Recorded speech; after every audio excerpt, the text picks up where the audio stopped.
me, Chiaki Katsumi, PixelLink's resident cat hacker from first generation PixelStart. I think I did that a little bit early. I think I did it a little bit early, but you get the sentiment. I think I did it like 1 second early. Hold on, let me put the BGM back.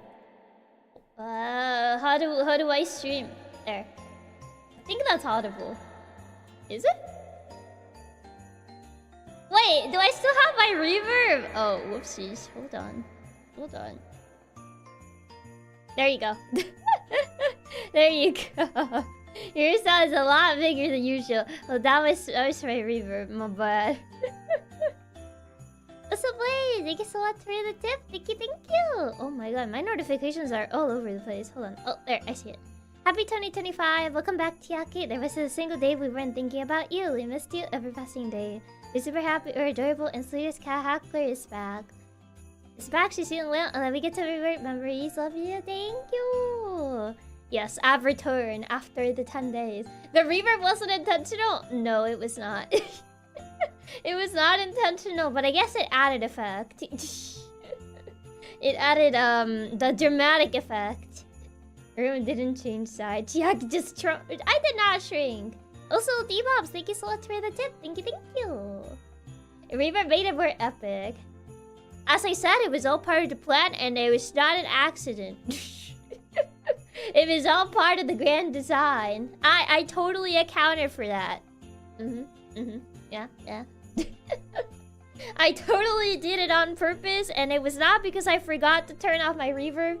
After the last stream I did, I haven't seen you guys since last year. So funny. Oh my god, it's been so long. I haven't seen you guys since last year. I gotta at least make the last year joke. Gotta at least do that. Oh, so Raps, thank you so much for the tip. Thank you. Captain's log. I've lost track of how long Chiaki's been gone. The Chiakinium reserves have run dry. The couch has been completely consumed. You killed the couch. Many of us have fallen, wither away into nothing. Even the last crumbs of cookies are gone. Hope is gone. Oh no. A year since we haven't seen Chiaki that long. She has been planning this since last year. Yes. So funny, Chiaki. You're adding that over to the joke book, not the joke book. That joke is so 2024. I mean, it is last year. Avoiding the couch is the least of the issues. Do I want to know? Do I really want to know? Wait, why is my speaker upside down? Hold on. I know Katsumama was here because So, I saw that my setup was different. I saw that my setup was different when I came back. Not only was there a box with snacks added, one of my speakers is upside down, and there's this plushie from Gary from Eve that I forgot that I bought. I kind of like put it on my shelf and then I forgot, and then I like went to my desk and I found this box with snacks. I found this plushie of Gary from Eve just staring at me, and one of my speakers is upside down. They had to patrol you? No, he went to the trip with me, so... One of my speakers is upside down for some reason. You bought a Gary plushie? Yeah, there's a Gary plushie on the Fan Gamer website. Sounds like a troll. No, it was Katsumama. I think she probably moved some things here. Why is the speaker upside down? This is bothering me greatly. There you go. As it should be. I didn't notice that speaker was like that last night. I think it's because I just arrived and I looked at my desk because she was like, "Look what I did! Look what I did to your desk! Isn't it so nice now?" And I'm like, "That looks really nice." And I didn't notice the upside down speaker. I think it was because I was just so tired. I was just like, "Oh, that looks really nice." And my brain didn't register. Too tired to actually notice the upside down speaker. Yeah. Too tired to notice the upside down speaker for sure. Wait, didn't they even get back last night? I got back at like 11 like PM. Are you doing, Chiaki? Good? I'm good, yeah. I just came back from my trip yesterday. We had to take like a night flight, because there was only... Apparently, I asked Katsubro, like, why did you get such a late flight? He was like, we had two options. We have bad and we have worse. What do you want? And like, what's bad? The bad one was the flight was at like, it left... It was, I think, it left at almost 9. And then the worst option was like, there's a 4 a.m. flight. And I'm like... Why can't we have, like, normal hours? Katsubro got the tickets? Yeah. So you have bad or ultra bad? I'm like... So he kind of picked, like, almost the flight almost left at, like, 9 p.m. But yeah, it was either that or a 4 a.m. flight. So he picked the almost 9 p.m. Because it left at, like, 8:50-ish, around that. So you better take the 4 a.m. one and sleep the whole flight. I don't think any of us wanted to wake up that early, to be fair. I don't think so. Also, gotta be BRB, so I should be... Where's my BRB message? Okay, here it is. Okay, I'll be right back, so BRB.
Okay, I returned. I just got an example of why my luck is like good and bad at the same time. Oh my god. So the Giratina will be here? No, I took down the Giratina. I took it down. Chat summary. Viewers are welcome to Chiaki regular stream chat after absence. I noticed an echo in the audience. Speculate whether it was intentional. It was sort of intentional. So... Oh gosh, I gotta screw whack. Raps, thank you so much for the super. Ato, thank you so much for the super. Mo, thank you so much for the super. Reaper, thank you so much for the super. Blade, thank you so much for the super. And Daniel, thank you so much for being a member of Nailina for 14 months. Thank you. And Andrew, thank you so much for the super. Thank you. And Reaper, also thank you so much for being a member of Nailina for 15 months. Thank you. Oh my god. Ugh. Hi Chiaki, missed you so much. I've returned. Hey, hi Chiaki, welcome back. Miss you. Hello. I had. Yeah, they called me because they were like, "Oh, we got cake. We were like waiting for you," and they called me. That's when Mama called me, and I was like, "I can't answer right now," and she was like, "But we got cake, and like we were waiting for you," and I went to get the cake, and I was in a rush because you know I went BRB, and like I slipped and fell. I don't tend to actually like trip and stuff, but I actually did slip. How? Because I was wearing socks and the floor is kind of slippery, so yeah. Are you okay? Yeah, I'm fine. It was only a minor pain. Stop running in the house. I wasn't even running. I was wearing socks and I just slipped. At least I got another slice because the other one just kind of yeah. Wear shoes. I wasn't expecting to go to the kitchen. That's why I wasn't wearing shoes. I was just wearing socks. The cake survived? No. It didn't survive, even though I lifted the plate, hoping that I would at least save the cake, but the cake kind of just flew out of the plate, so yeah, nope. The cake did not survive.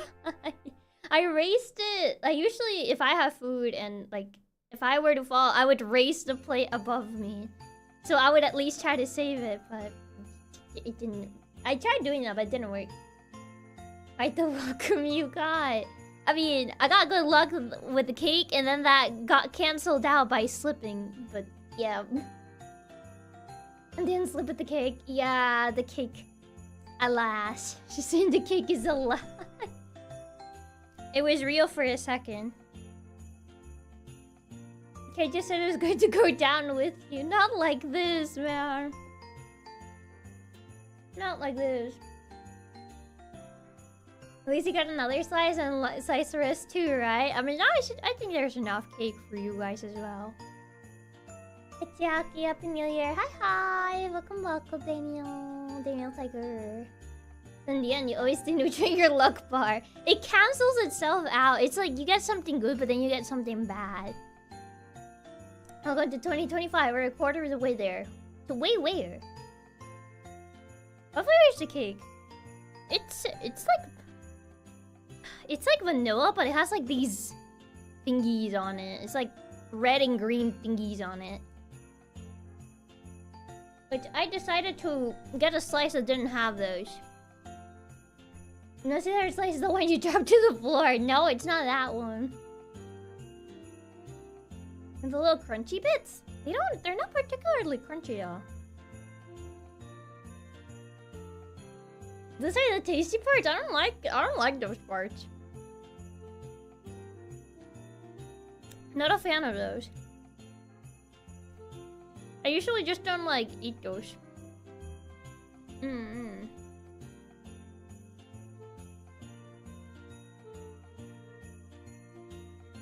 Okay. I forgot my train of thought because then I got called. I forgot what my train of thought was. What was my train of thought? Oh right, we were talking about the flight. Yeah, it was an almost 9 p.m. flight. It was so hectic. It was actually crazy. It was insane because that day, I was mostly just like chilling. I was just vibing because it was my last day, and our flight was until like, you know, nighttime. So it was like, okay, I'll just chill at this 5. But then, my aunt was like, Chiaki, I bought like all the stuff for you to make like the katsudon, because ever since like I visit my family, my aunt was like, you're gonna make the katsudon, right? Because I've heard from your mom that like you make katsudon and I want to try a katsudon. And I was like, okay, I'll do it. And like a lot of things got in the way, so I never ended up doing it the other days I was there. So the last day, she was like, you have to do, you're gonna do it, right? You're gonna do it, right? And I was like, okay, fine, I'll do it. What she didn't tell me is that she didn't have all of this stuff. And we had to make like a last-minute run to the nearest supermarket to get flour because she didn't have flour. Because like, I was like, I thought you told me you had everything. It's a last-minute grocery trip. And then she bought like, I was like 2 pounds of pork. And I was like, why do you get this much? And she was like, oh, you're gonna make all of that, right? You're gonna make the entire like 2 pounds. I was like, why? What do you mean I have to make the entire 2 pounds? Like, why am I making all of it? Aren't you gonna like save the rest of the pork? For like, I don't know, another meal?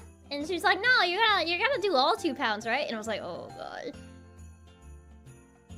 Yeah, she was expecting me to cook for everybody. She's like, you're gonna cook for the entire family. Like, we're all gonna eat this. I'm like, oh god. And like, my cousin, luckily my cousin, she was helping me. But, oh god, we were under so much pressure because for some reason, over there, they have this tendency of like, constantly walking into the kitchen, which is something that irks me if I'm cooking. I hate people just like making rounds around me. If I'm cooking, I don't want people making rounds around me and being like, oh, is it done? How about now? I hate that. I hate that. I hate that so much. And at my aunt's place, apparently that's a very common thing that they do. And like, I absolutely hate that. I would have people just be looking over her shoulder and be like, are you done now? The backseat cooking. Yes, the backseat cooking. Oh my god. And like, I would have my cousin drop by and be like, is it done now? Are these raw? And I'm like, yes, they're raw. Well, you have to cook them. And I'm like, you don't say. And then my aunt comes to the kitchen and she looks at the rice that my cousin made and she's like, this rice is bad. It's like, what do you mean this rice is bad? And she's like, you're gonna make that entire rice from scratch. I don't like it. And I'm like, oh no. So we have to make the rice all over because she didn't like it. She didn't appreciate it. So it's like, oh my god. It was so bad. It was so hectic. And we were playing music. I honestly, during my trip, became really obsessed with this song called Bready Stead Go. It's from Amori. It's from like a side fight from the Bread Twins fight. And I really like that song. It's my favorite song from the entire game. But I think now it's just associated with the trauma that I went through. Oh, because just like everyone just like barging into the kitchen. Are you done? Like, how about now? And then my aunt just being like, I don't like this rice. You're gonna do it all over again. I'm like, I'm losing it. I'm about to lose it. Ready, stead, go. Perfect track for that. It was. It was very fitting. It was a very fitting track. How many times you had to repeat the rice? It was twice. We had to do it like the first time my cousin did it, and then the second time that we had to do it because my aunt didn't like it, and she was like, "No, I don't like this rice. You're gonna make the rice from scratch." I'm like, it was so bad. It was so bad. And like people would constantly be like, "Where's my food?" And I'm like, we're trying here. And I think my cousin had like a moment where she just stood in the kitchen and she was like, Chiaki, I don't know what to do. What am I supposed to do? Because like, there were so many, I guess a lot of like things to do because it's like someone telling her to do this and then I was telling her to help me with this and then she kind of just stood there like, Chiaki, what do I do? So it's like, okay, just do this and I'll do that.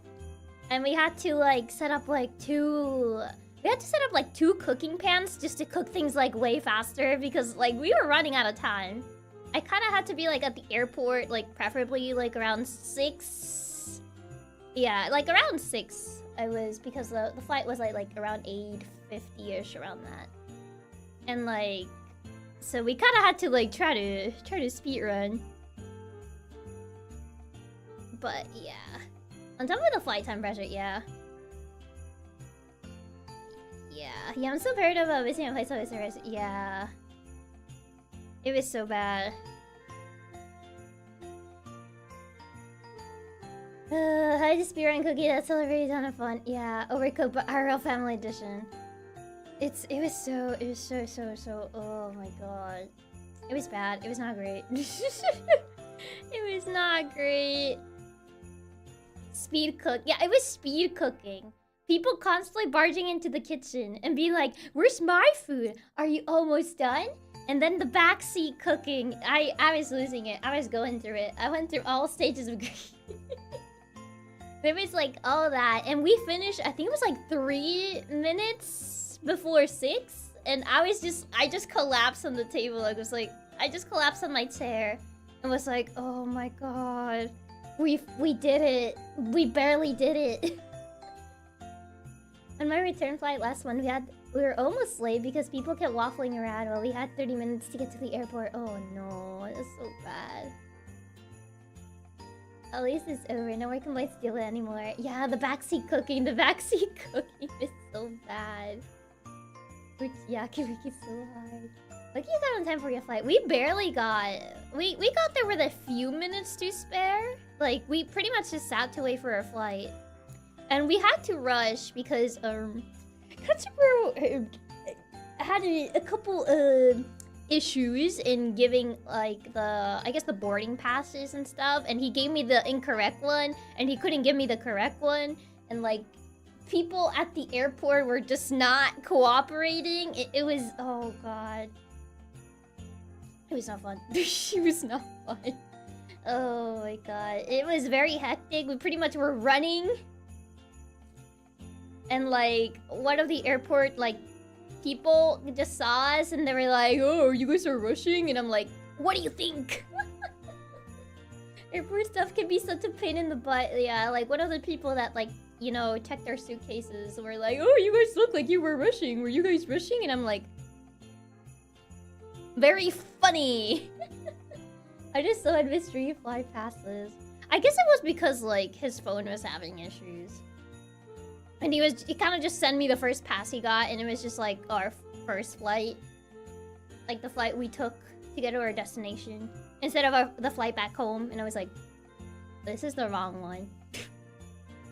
Oh, it was so hectic. It was so hectic. When I finally arrived home, I was just like, oh, I'm finally here.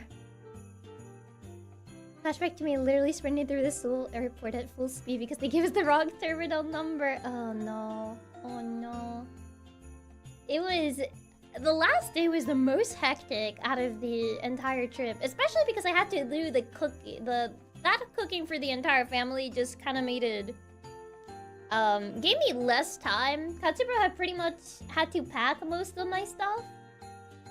I think the only thing I packed my... Because I had everything mostly packed. It was mostly just like my laptop that was out. And I think my Switch. Because I was using my cousin's dock. I think it was the only thing. You buy that many things? Not really. I bought some games. And like, I had some of my stuff like on the desk. And stuff. I had my laptop on my desk. And my Switch was still on the dock that my cousin allowed me to borrow. Can't believe they made you cook food on the day you were supposed to be packing on returning home. They could have asked you any other day to do it. Yeah, the fact that it was that day of all days, it was like, you couldn't have asked, like, I don't know, any other day instead of this one. Like, it could have been any other day. Any other day would have been fine, and it would have not been as hectic as, you know, the day of. But alas, I survived, I did it. We did the cooking speedrun. I think I felt what it's probably like to work at a restaurant, and props to the people that actually works as like a cook at a restaurant, because I cannot. I don't think I would be able to. I think I would legit go insane. And because our New Year's Eve, then even the amount makes sense.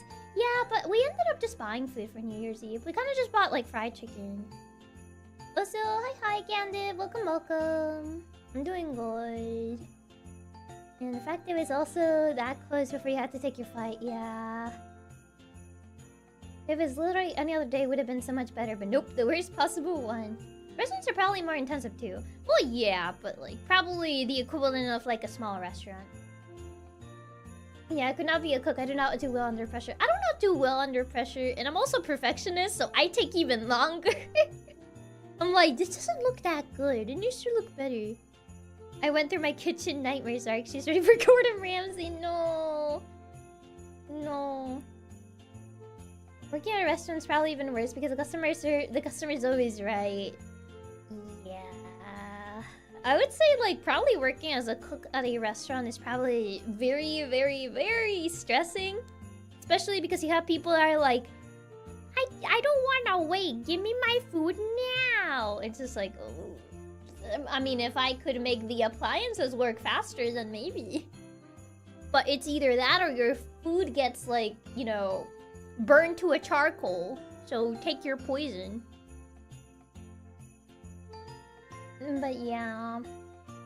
My home already feels like a restaurant while the back scene is so terrible. I cannot cook with people just, like, being on my neck and just being like, are you done?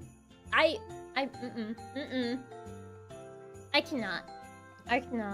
The rice isn't cooked right. Cook it again. Oh wait, that actually happened. That's literally what happened. The only job I had at a restaurant was a pizza joint. It's a bit bad. Man. Working in a fancy 5-star restaurant, dealing with the clients. Yeah. I'm so glad that my job let me just sit in my corner and do my own thing. I would not be able to deal with anything with customers. I stopped cooking because of all the backseat cooking, but I love cooking. Over at, like, my place, people, like, I've had Katsumama backseat cooking a little bit, but she does it way less than my aunt does. My aunt, she's another level. I never, like, cooked whenever I visited her. Now, I think I'll never cook if I ever visit her again, because, like, jeez. It was bad. I feel you. I love to do all the house chores, but people being there makes it really stressing, even though they're annoying. Yeah. Especially the expectations. The restaurant has a good rep, so much pressure. Yeah, for sure. This is all the expectations, yeah. I don't think I'll ever cook, at her place again, cause like I can't. How many times per hour? It was a lot. It was either my cousin or my aunt, or it was always somebody just entering the kitchen and being like, "Are you done? How about now?" It's like, I can't. I cannot. Considering the experience is enough to ruin your favorite song from Amori, I don't blame you. Yes, I think it's just associated with this now. No more, we're eating takeout from now on. Everyone, what did I miss? Not much. We were just talking about my trip. We were just talking about how it was yesterday when I left. Cook for us so we can backseat, but just starting couch over and over till you throw the spatula at us. You guys really just want me to throw the spatula at you? I really don't blame you though, it sounds really awful. It was so stressing. It was so stressing, man. Oh man. I try to override the enjoyment. Like, I love that song, but like, I think about that and I'm like, oh, not again. Also, hi Conrad, welcome. This spatula has cookie dough on it. That sounds like a good deal to me. That's fair. At least I'll have some food. But other than that, I would say it was fine. I think we didn't do too much. I was still a bit sick when I arrived, but luckily I'm not anymore. So yeah, we did do some video game hunting. We went around to like local stores and bought video games and stuff like that. I got to go to like a local arcade thingy. Pretty fun. I went to like this place that had some gacha machines, and that's where I got the little Hamtaro and Eve keychain. So you picked up Unicorn Overlord? Yeah, I picked up Unicorn Overlord and a couple other games. How many times you got it? Only that one time. Only that one time that I took the picture. Cooking is supposed to be fun, not stressful. We would never demand Chiaki for food, and we'll be thankful for anything you prepared. Bet will be delicious. Aw, thank you. How is your ear and throat? Did they get better quickly? It took a couple of days for it to get better, but Once it was better, it was definitely much more enjoyable trip. Local arcade with the car, arcade games. Yeah. We weren't there for too long, but it was pretty nice. Hopefully next time I visit I can hopefully explore the arcade a bit more. Yeah, you got Unicorn Overlord, right? Yeah, I got Unicorn Overlord and a couple other games. Hopefully you weren't too bored most of the days. I could tell from Twitter that there was a few days you were, but hopefully the rest were a ton of fun.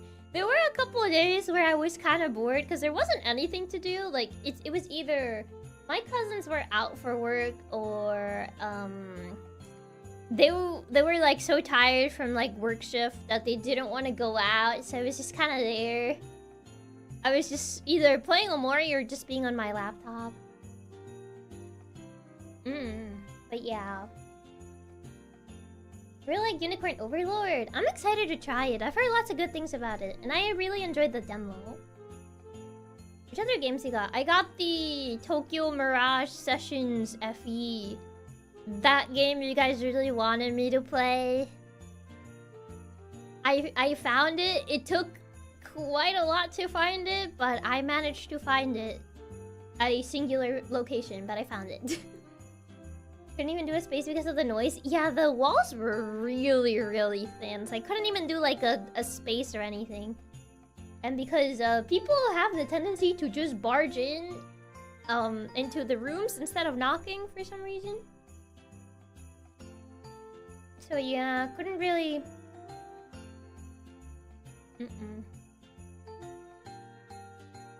Got any unusual games? Any My Sims Racing?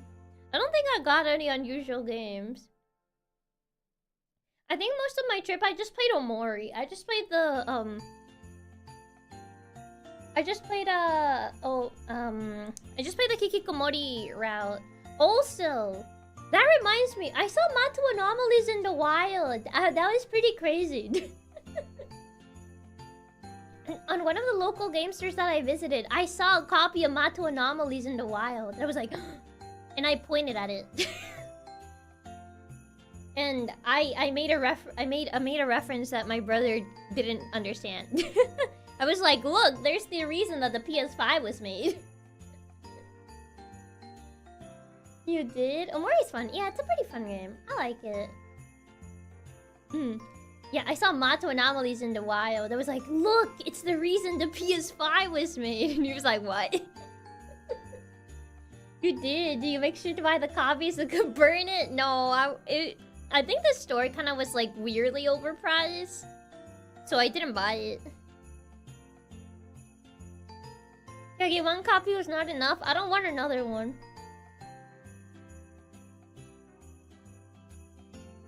But yeah, I did see another copy of Matu Anomalies. But for the bit, I really don't need another copy. Seeing Matu in the wild, it's like a cryptid. It is. It was pretty crazy. I was like, oh, I never thought I would see this game in the wild. Because mine, I bought it online, so... Never seen it at a store before, so I was like, oh my god. Crazy. Okay. For the big joke about Mato, but it wasn't twice. Nope. Also, bye-bye. Thank you for stopping by. Also, hi, Mega Slayer. Welcome, welcome. You gotta pay premium price for a masterpiece like that.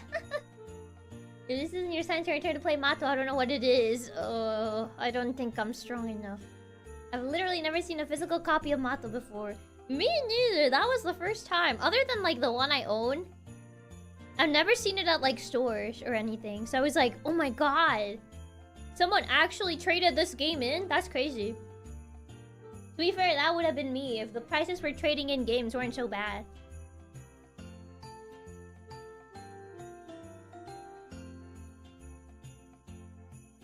I'm like Chiaki heard any of the later character quotes that joke you later in the game. There's many code lines.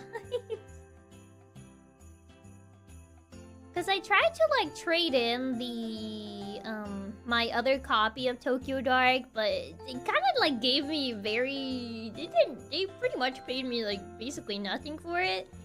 Most of it was like, I can give you store credit. And I'm like, I don't know.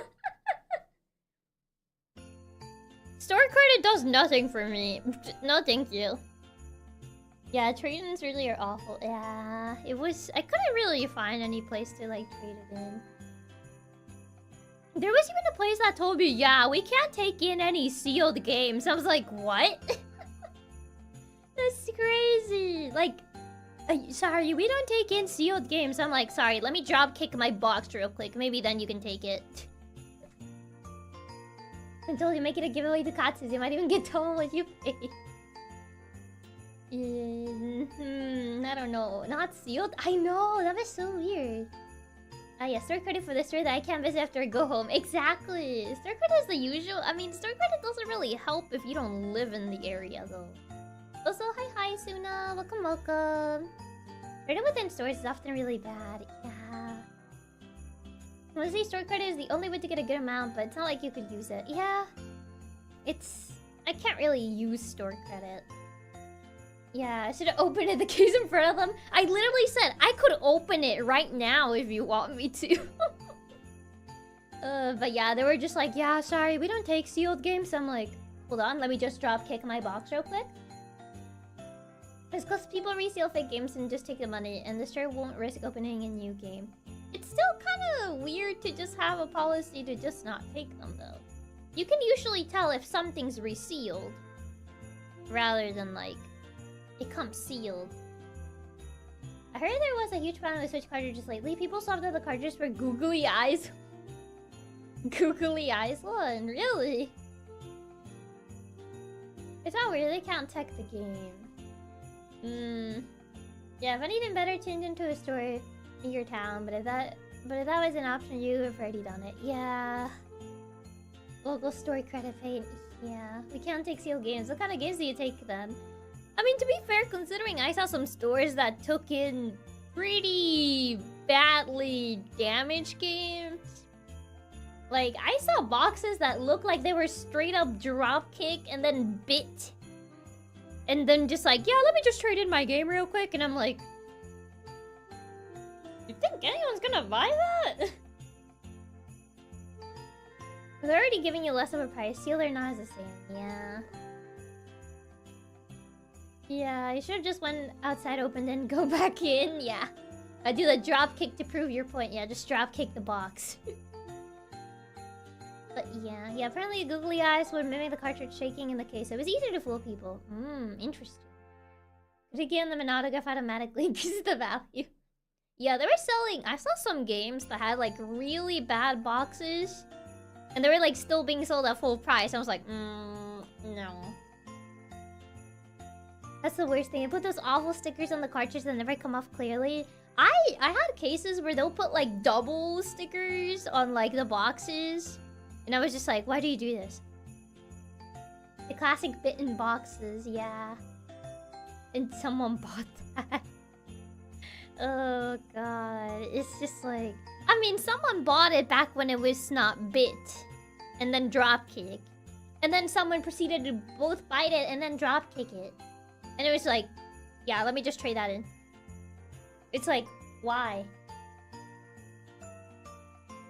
That's crazy. I've had stores taking games that were basically cracked and the case was chewed up by dogs. Imagine opening your game box and it's just googly eyes looking at you. Just funny googly eyes. They should just take the sealed games and open it. It's not like they would lower the price. Well, yeah, it would still be new in theory. But I guess that's the reason they don't take sealed games, because of that. Double stickers are the worst. I can go through the pain of one sticker, but a second one? Yeah. Sorry to hunger around the cookies. Yeah, it's just... The secret is that Ranger was the one that bit it. He would never. To see if the game is good, then they will 1v1 it if they won. The game was bad and had to be returned. People should stop practicing wrestling moves with their game boxes. Just throw it across the room. What's real unforgivable is stores putting stickers on the paper insert for the box, not the outer plastic. There's stores that do that! That's evil. That's actually straight up evil. Why would you put it on the inserts? Why? Why? Why? Now ask us why you have fewer cables. We are hungry. Oi! Why were you buying the cables? Wait, I'm not supposed to give the people's elbow to my PS5 disc? No, you're not supposed to elbow them. You say Ranger would never, but he's not here right now. Oh, we know he's in the cases right now. He's not. He's just sitting in his corner right now. The store clerk opening the plastic and resealing it to satisfy.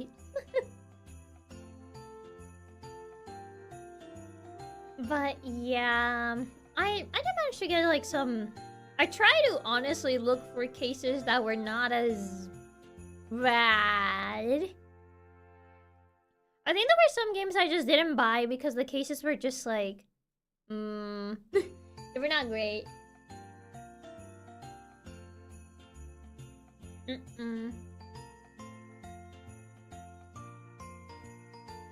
No, you can't 1v1 your PS4 disc. Time to eat the TV? No! Then I can't put your Retina on TV. It's really nice to see and hear you. Gotta sleep. Please have a ton of fun. Bye bye, Himwell. Thank you for stopping by. But yes. Yeah, I refuse to buy games with the case all beat up. Have a reason to buy physical games to display the cases. Exactly. But if the game is so good, why won't it fight me? Because it's not meant to do that. You can't 1v1 your PS4 games. Yeah, buying used copies nowadays is rough since I'm mostly doing it for collections, so bad cases are an absolute no. Yeah, I think I've only had to buy a replacement case once. And that was with my Undertale copy. My Switch Undertale copy. Because when I bought it, for some reason, the case came cracked. Like, the section where you open the case, it was cracked. So it wouldn't close properly because of that. And I was like, So I had to actually buy a new case. I had to buy a replacement case, and for some reason the replacement case looks like way newer than regular Switch cases, so it kind of just stands out. I've actually got some replacement cases for some of my old 3DS games, but even those are pricey. Yeah. I think since most of my 3DS games, I just bought them back when they were being sold at the stores, and you didn't have to go to like local stores where people just trade them in. The cases are fine. But yeah, mostly like, I would say Switch games or some PS4 games that I bought. Some of the cases were a bit scratched, but at least they weren't bitten. That's the extra fancy replacement case. I just got the first one I saw. Cracked Switch case. Those things are sturdy too. The shipping people must have actually drop-kicked your box. I think they honestly did. They honestly did. But yeah, that section is really what breaks the most. Yeah. Sometimes you can find unwanted cheap games and buy those and use their cases. I guess so. Sometimes that works. Gotta bring all your cases to Steelbooks. I mean, it doesn't feel the same though. I find it really amusing how the cases for replacement can be kind of expensive. Usually I just buy empty cases and like I just transfer the art. If I have like the actual case and I just need a new case that it's like less damage, I usually just buy like a blank case and just transfer the art. The art in the game. I've seen people who are shipping the packages just tossing them across the room to get jumped on easier. Could be one of those cases. Yeah, I remember there used to be like a lot of videos of like delivery people just tossing packages around. So it could very much be that.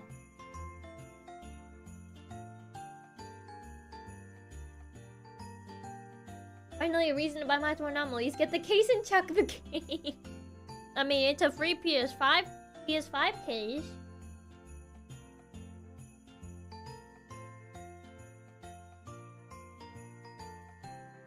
I was just wondering that. I couldn't just buy an empty old case and replace a new one. I mean, I bought like a better condition empty case. And that's what I ended up using to replace my broken Undertale one.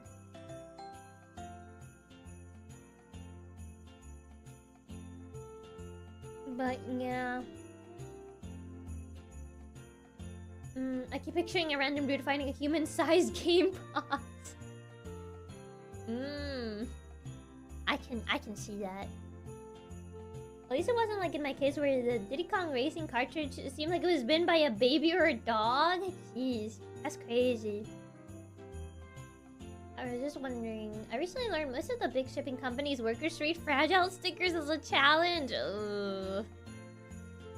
Oh boy, oh boy.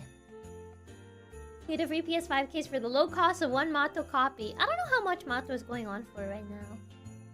Also, hi Warren. Welcome, welcome. Happy New Year. Happy New Year 2025. May 2025 bring health and wealth to you and to you, chat. Thank you for the good wishes, Warren. Thank you for stopping by as well. In my case, I use the cases we buy with PS5 Plus code or currency for PS Unster. We just replace the cover art and done. Oh yeah, it's easier if you just like replace cover art and just bada beam bada boom.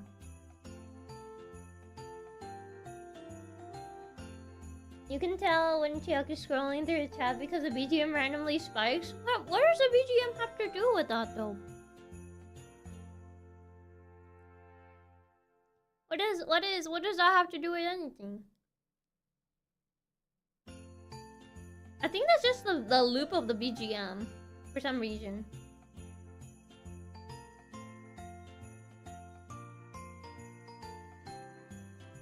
I think physical Mato was sort of expensive, was it? I don't remember paying that much for mine. I don't know if it suddenly went up in price.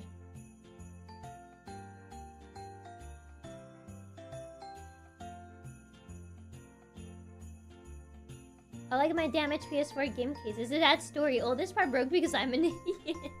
I mean, if you broke it, it's different than if you just happened to buy it.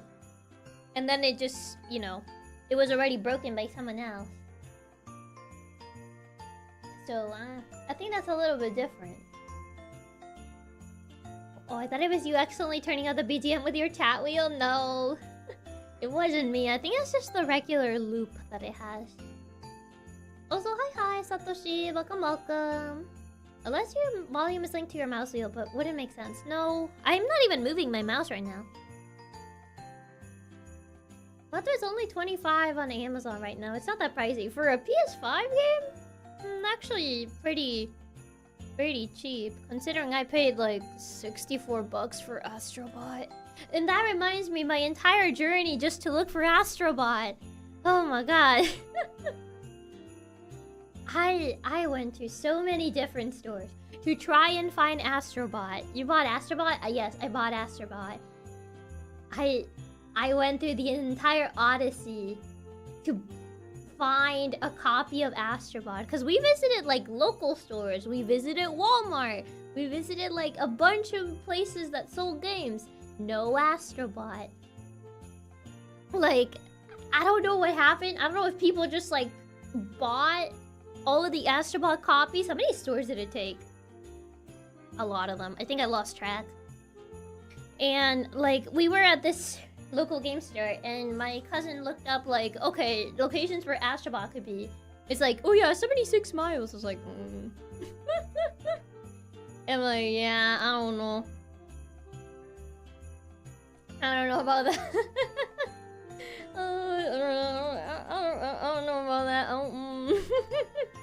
I don't know about that. I don't know if we really want to go that far. It's like, nervous sweat. I was like, I don't know if we really wanna drive that far. And it wasn't even like, an assurance. It was like, few copies available. And I was like, yeah, I don't think we're gonna. Oh, it's 36 whole miles away. And it was like, I don't know. I don't think we're gonna, drive that far. Do you think next-gen consoles will be digital only? I don't think so. I don't think the entire console industry is moving that way, especially not Nintendo. Sony seems to be kinda aiming for that direction. I'm not sure about Microsoft, honestly. I don't really keep track too much on what they're doing with Xbox. But Sony, I know Sony definitely wants to do that. Nintendo is very old school, so I don't think we're getting that anytime soon. Especially because in Japan they still consume a lot of physical media. But yeah, I can see them, at least Sony, but I don't know about the other two companies. But yes, we arrived to this one store that said few copies available. But we were still a bit far from that store because we found one that wasn't 76 miles away, and we went there. But before that, we had to go get food, so we went to get food, and then we raced all the way there. We arrived, and the employee told us like, "Oh, isn't there like copies in like the the game section?" And we look at the game section, at the PS5 section, no Astrobot. So we kind of ask the employee, hey, so apparently the website says that you guys have like copies of Astrobot, so do you happen to still have any, or was the website just not updated? And the employee was like, oh, let me check in the back. The employee goes, he checks in the back, and we're waiting in anticipation to see if Astrobot is still there. And I'm like, oh boy. And the employee comes back. I see he's carrying something, and I'm like, could it be? And it is. And the employee says like, this is the last copy. And I'm like, and I managed to acquire the last Astrobot copy of the entire store. And probably someone would have to drive 76 miles to, like, get Astrobot. Oh, the last one. It was the last copy. It was crazy. And, like, my cousin was like, I hope you literally just don't get jumped for that copy. And I'm like, Jesus. Because, like, we were kind of just, like, joking that everyone just kind of went crazy and just, like, trying to buy all the Astrobot copies when Astrobot won Game of the Year. I had to, like, hold the copy for my dear life. I was like, why? Why does everyone want to just play this game all of a sudden? My cousin described it as PlayStation propaganda. My cousin was just like, yeah, Astrobot is just PlayStation propaganda that actually worked. I mean, considering how hard it was to find it, that's crazy. I was like, oh, this game is probably gonna be, like, very easy to find because it's the Game of the Year, you know? And they're probably gonna stock a lot of copies. That was not true. That was not true. Oh, man. Like, you're looking for Astrobot like Arnold Schwarzenegger looking for Turbo Man. They got Simi attack for a video game copy. It was the last copy of Astrobot. I heard you got yourself a copy of Astrobot. It would be a shame if something happened to it. Oh, man. I had to go on a massive side quest just to get my hands on a copy of Astrobot. Because on Amazon, it was really expensive. I was not gonna pay that much money. But yeah, Astrobot gang members spawning out of the ground to get the copy. Had to buy it overpriced and with low availability, so even more overpriced. I mean, it is worth, like, 60... I think Astrobot is around the 60-ish range. I think that's just PlayStation games in general. First party PlayStation games are around that price, so I think it is like the normal price. But if it continues being this hard to find, I can see it reaching you know, higher prices, which is not looking good. It's like Balatro. Everyone's playing it right now. Yeah, Katsubro got addicted to Balatro. Because, like, Katsubro was trying to get a copy of Balatro, but that was way easier to find. And, like, he got into the Balatro addiction. It's a pretty fun game. It got a ton of charm and polish to it. Astrobot copy added to inventory. Chance of encounter in the street has increased. It should be easier to find, isn't it? Sony would want to make copies of their better game lately. You would think so, but it actually wasn't. Like, it was nowhere to be found except that store that was 76 miles from where we were. And, like, that other store that had a few copies that we just happened to, like, search. I mean, you can consider sort of. It has other franchises too, not Sony. I'm convinced Sony essentially doesn't make many physical copies to try and force everyone to buy it digitally. Even PS5 disc drives are being scalped because they just don't make them, apparently. Yeah, I think Sony wants to move away from physical media from the looks of things. Didn't Astrobot increase the price after winning the Game of the Year award? I don't think so. I remember it when it first released, it was straight up like that expensive. That was the reason why I didn't buy it on release. Because I saw the price, I was like, I ain't paying that much for a platformer. But after seeing all the... I guess everyone just being like, oh my god, this game is so good and stuff. I was like, okay, fine. I guess I will do it before it increases price. Because at this rate, it might actually be more expensive. I had to do some shady things. I'm not proud to get him a copy of Astrobot. Yeah, the Amazon copy is overpriced, Nicola. I still haven't gotten mine, so I wanted to wait for at least a small sale. But at this rate, yeah. Elatro, I'm scared. I bought a copy. I haven't started it up, so I'm still working on Metaphor. It apparently is addictive, from what I've heard. You would think so. Unfortunately, Sony. If Astrobot's gone rare, it would still be quite a surprise happening. I feel it might go unless Sony does a reprint of it. The one game the PS5 has, and there are no copies of it. It's pretty crazy, yeah. Sony knows people go out of their way and pay high amounts for their games. The peer pressure. It was more like I was curious, and this is the only way to get this game. And I don't want to get it digitally. The platformer slander. I mean, I like platformers, but do I really want to pay like over $60 for a platformer? It was more that Astrobot didn't go on sale after winning, even though literally every other game did. It's only trying to move away from physical media. It might generally become a rare game, at least physical copies. It does seem like they're going for that direction, especially with the PS5 Pro and the no disk drive and the lack of stand. We'll have to get one. Yeah, when a game is announced as Game of the Year or something insane, it gets sold out pretty fast. Since Sony wants to go digital, yeah, no wonder it didn't make that many copies. In my opinion, Astrobot isn't that great, but it has a lot of nostalgia behind it. I've heard that there's a lot of, like, Sony franchises in it. The game is really good, but my opinion about it being Game of the Year is that it really depends what your taste really is. Personally, it's full of packed with content and a really fun platformer.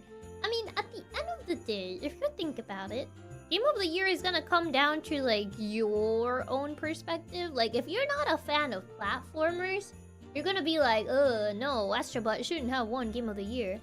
If you're not a fan of, like, Souls games, or, like, you know, games around that sort of vibe, then you're probably not gonna be happy that one of those games wins. Like, at the end of the day, it's gonna come down to, like, personal preference. But yeah, it do be like that. It's a really fun game. I 100%ed it even because I enjoyed it so much. Ended up being the first game I even got Platinum Trophy for. Really? Considering that most platformers are only about 40 to 30, paying over 60 is always a top sale. Yeah. It's true. It's a bit pricey, but that's to be expected for Game of the Year. To be fair, it was pricey even before Game of the Year status. I love not being able to stand my console up without paying 30 extra. There's a ton of references to other Sony games in it, which is probably the coolest part of it. Astrobot's a love letter to the PlayStation library from PS1 to now. I see. It was interesting people were angry at Astrobot winning because it looks like a child's game, as if Souls-like number 5 is better. I guess, like, the more cutesy aesthetic doesn't really resonate with a lot of people. What I'm seeing, at least in AAA, I see this more in a AAA standpoint, where everyone equates quality to realism in their graphics, which I think it's not a very good metric to use. Because yeah, it may look pretty, but what if it not only runs like garbage, but also plays like garbage? Like, graphics are not everything. I would say the most important thing on a game is, you know, gameplay, as the namesake says. As if a game plays like garbage, then you can't really save it. But if a game looks like garbage, or has a garbage story, people are willing to look past that, but they're not willing to look past bad gameplay. But yeah. Yeah, I wasn't a fan of the nominees in most of the categories. It all depends if you have played or beat any of the other nominees. Fair. Game of the Year is always right when it's a game I like, and always wrong when it's not.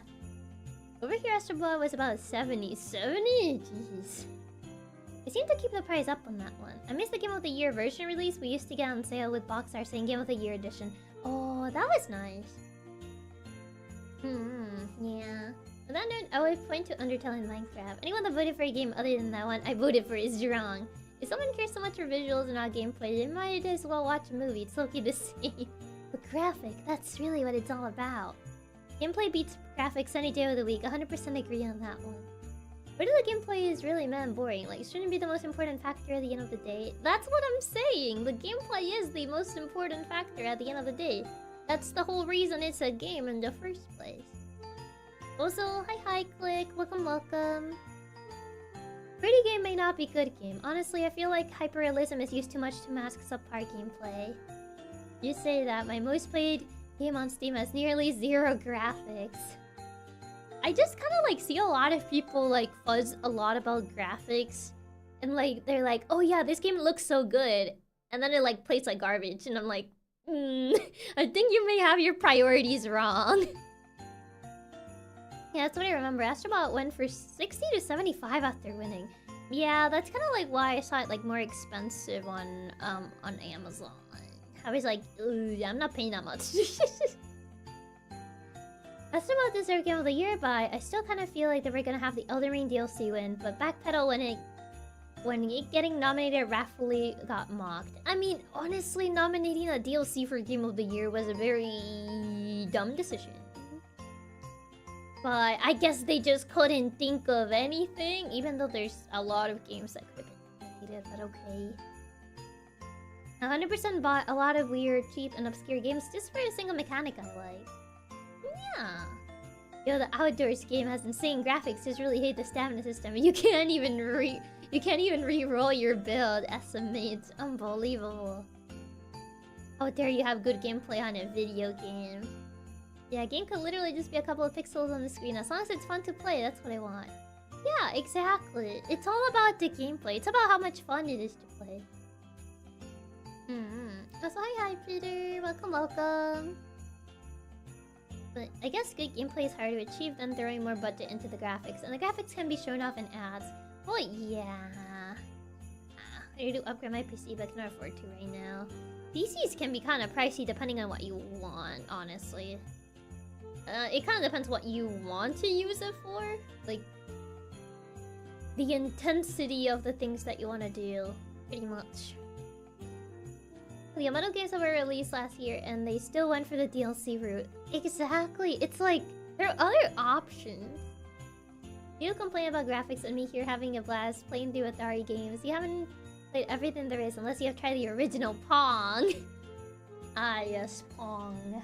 I think Elden Ring DLC won Game of the Year. The Game Awards would have forever tarnished their reputation. I mean, people would have clowned on them quite a bit. They'll be like, bro, you can't be serious. They changed the rules just to nominate the DLC. It was so dumb. They could have just kept the DLC category, but I'm assuming... How many DLCs came out this year? Not this year, the last year. I mean, if I try to think of like DLCs that people were talking about, I can only really think about the Elden Ring one. But I'm not sure, honestly. Because I know, like, the Year War Phantom Liberty one, there were like a couple more DLCs that were nominated. I'm not sure if it was a case that there weren't enough DLCs being released to be nominated, but I kind of feel like there probably were. I'm sure a bunch, but DLCs that I actually cared about, just Elden Ring and maybe Dave the Diver? I would say maybe Dave, yeah. I won't say the graphics don't matter, but for me it's more about the art style and just more polygons. Like, graphics, they matter, but it shouldn't be the defining thing. Like, the priority when you're making a game, right? It shouldn't be like, yeah, it needs to be so realistic, or else it's not good. Which is a take that I've seen a lot, which... It's always kind of like bothered me, because it's like, that's not the important part about a game.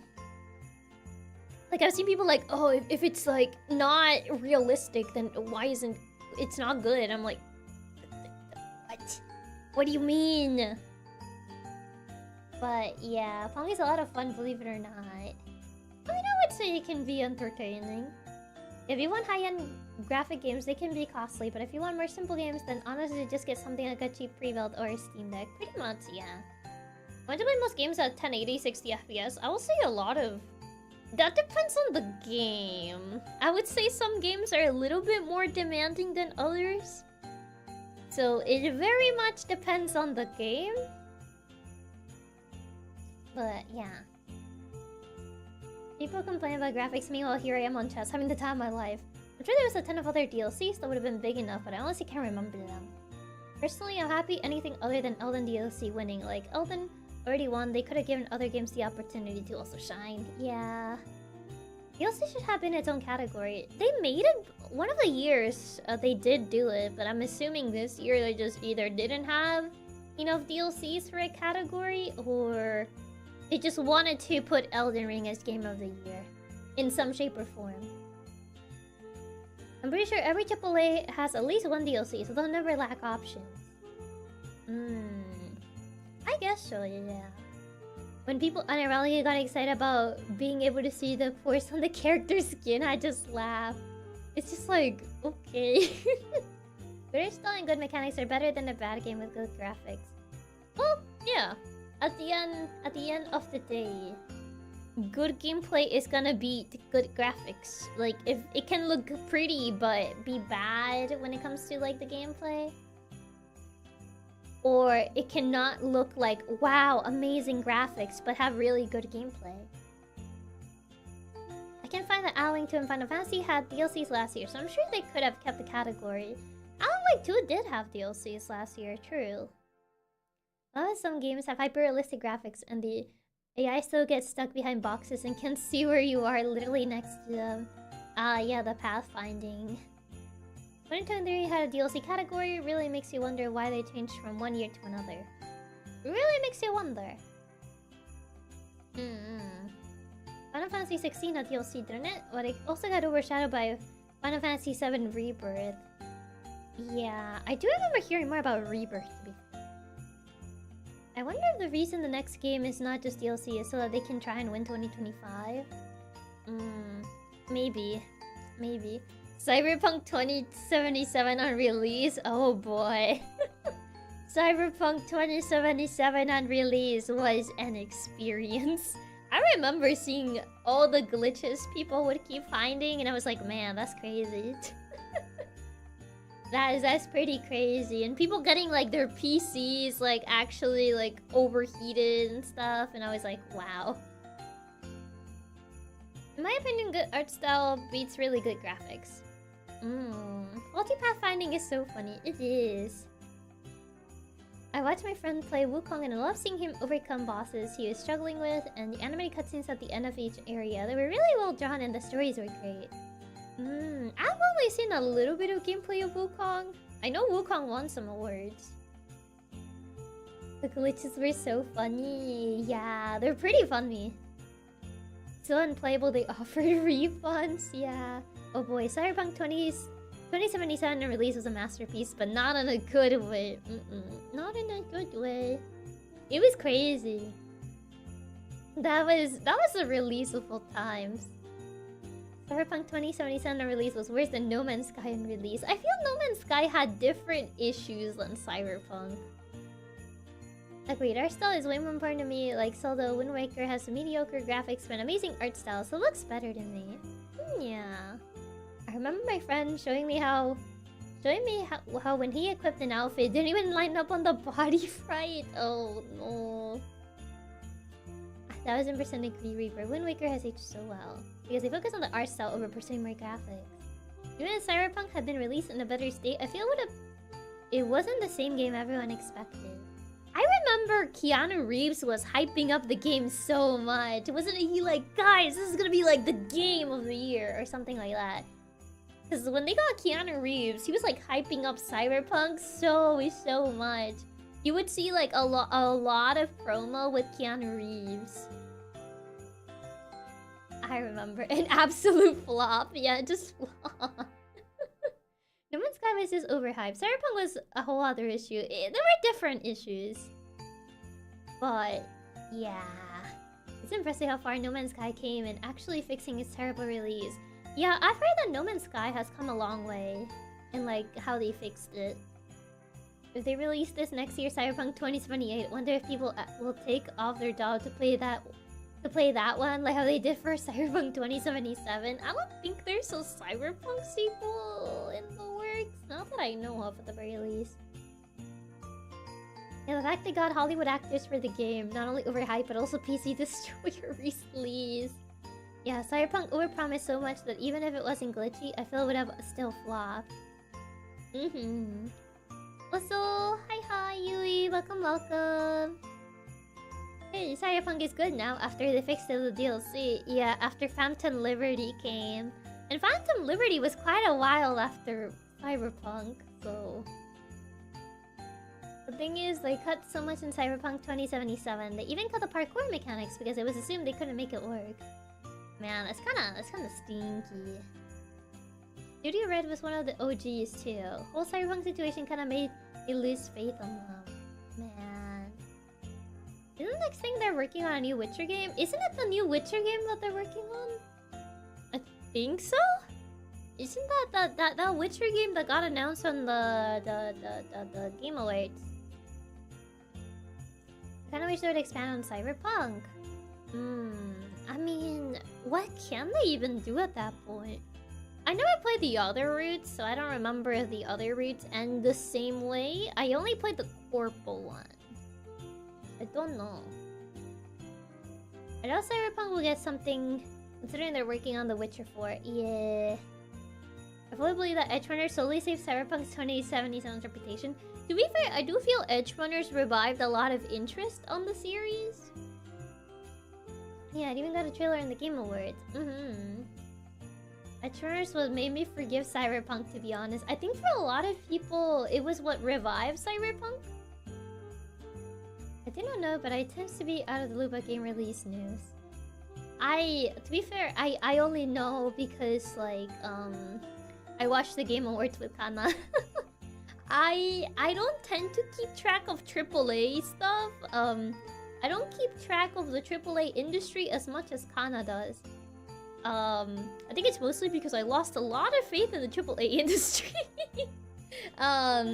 But also it's because, like, a lot of the games they released, they don't really appeal to me.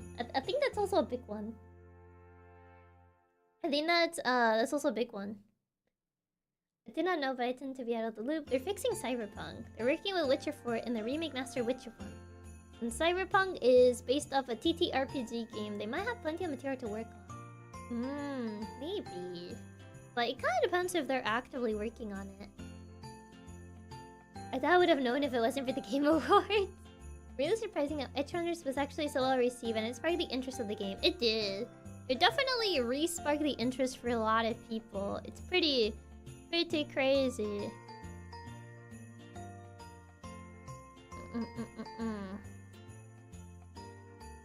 But yeah. If there's a AAA industry, they should be a BB industry. I don't know why it's called AAA though. I think it's like AAA and then AA. Is there a AA? I feel like... I feel like there's a... I don't know if there's a AA.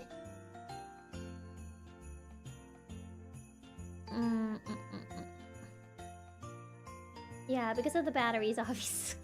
I don't keep up because I mostly play gachas and games that were cheap during sales. That's fair, yeah. AA, AAA, and D like the battery. There is? I guess it'll be AAA, AA, C, and D. Yeah, there's AA, but it's starting to die off, to be fair. I only really hear, like, AAA industry. Like, oh yeah, the AAA games. The amount of money, manpower spent to make the games, if I recall correctly. Because usually, when I hear, like, about, I guess, the game industry, right? It's usually, oh, the AAA industry, or, like, the indie industry. I don't really hear, like, double A's, or single A's, or whatever other letter. I think double A is supposed to exist, but mostly people just use triple A or indie. Yeah, that's usually the terms that I hear as well. Is either triple A or indie. Triple A and double A are financial instrument ratings. The tiny 4 A's and industries. For me, I don't really care if it's triple A, double A, indie or not. I just play whatever interests me and seems fun. Like, graphics doesn't really matter to me. Well, yeah, for me, it's mostly like, if I feel that the gameplay looks fun to me, then I'll play it. It doesn't really matter if it's triple A, indie, or whatever.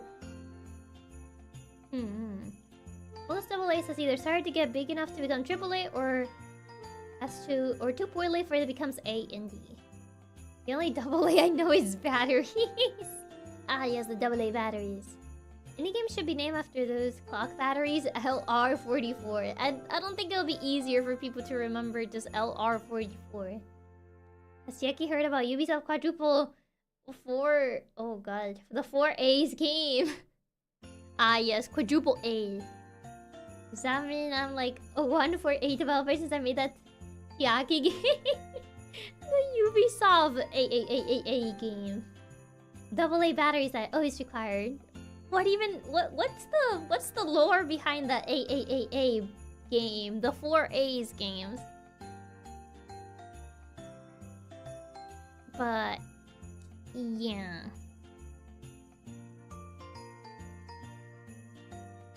Alas.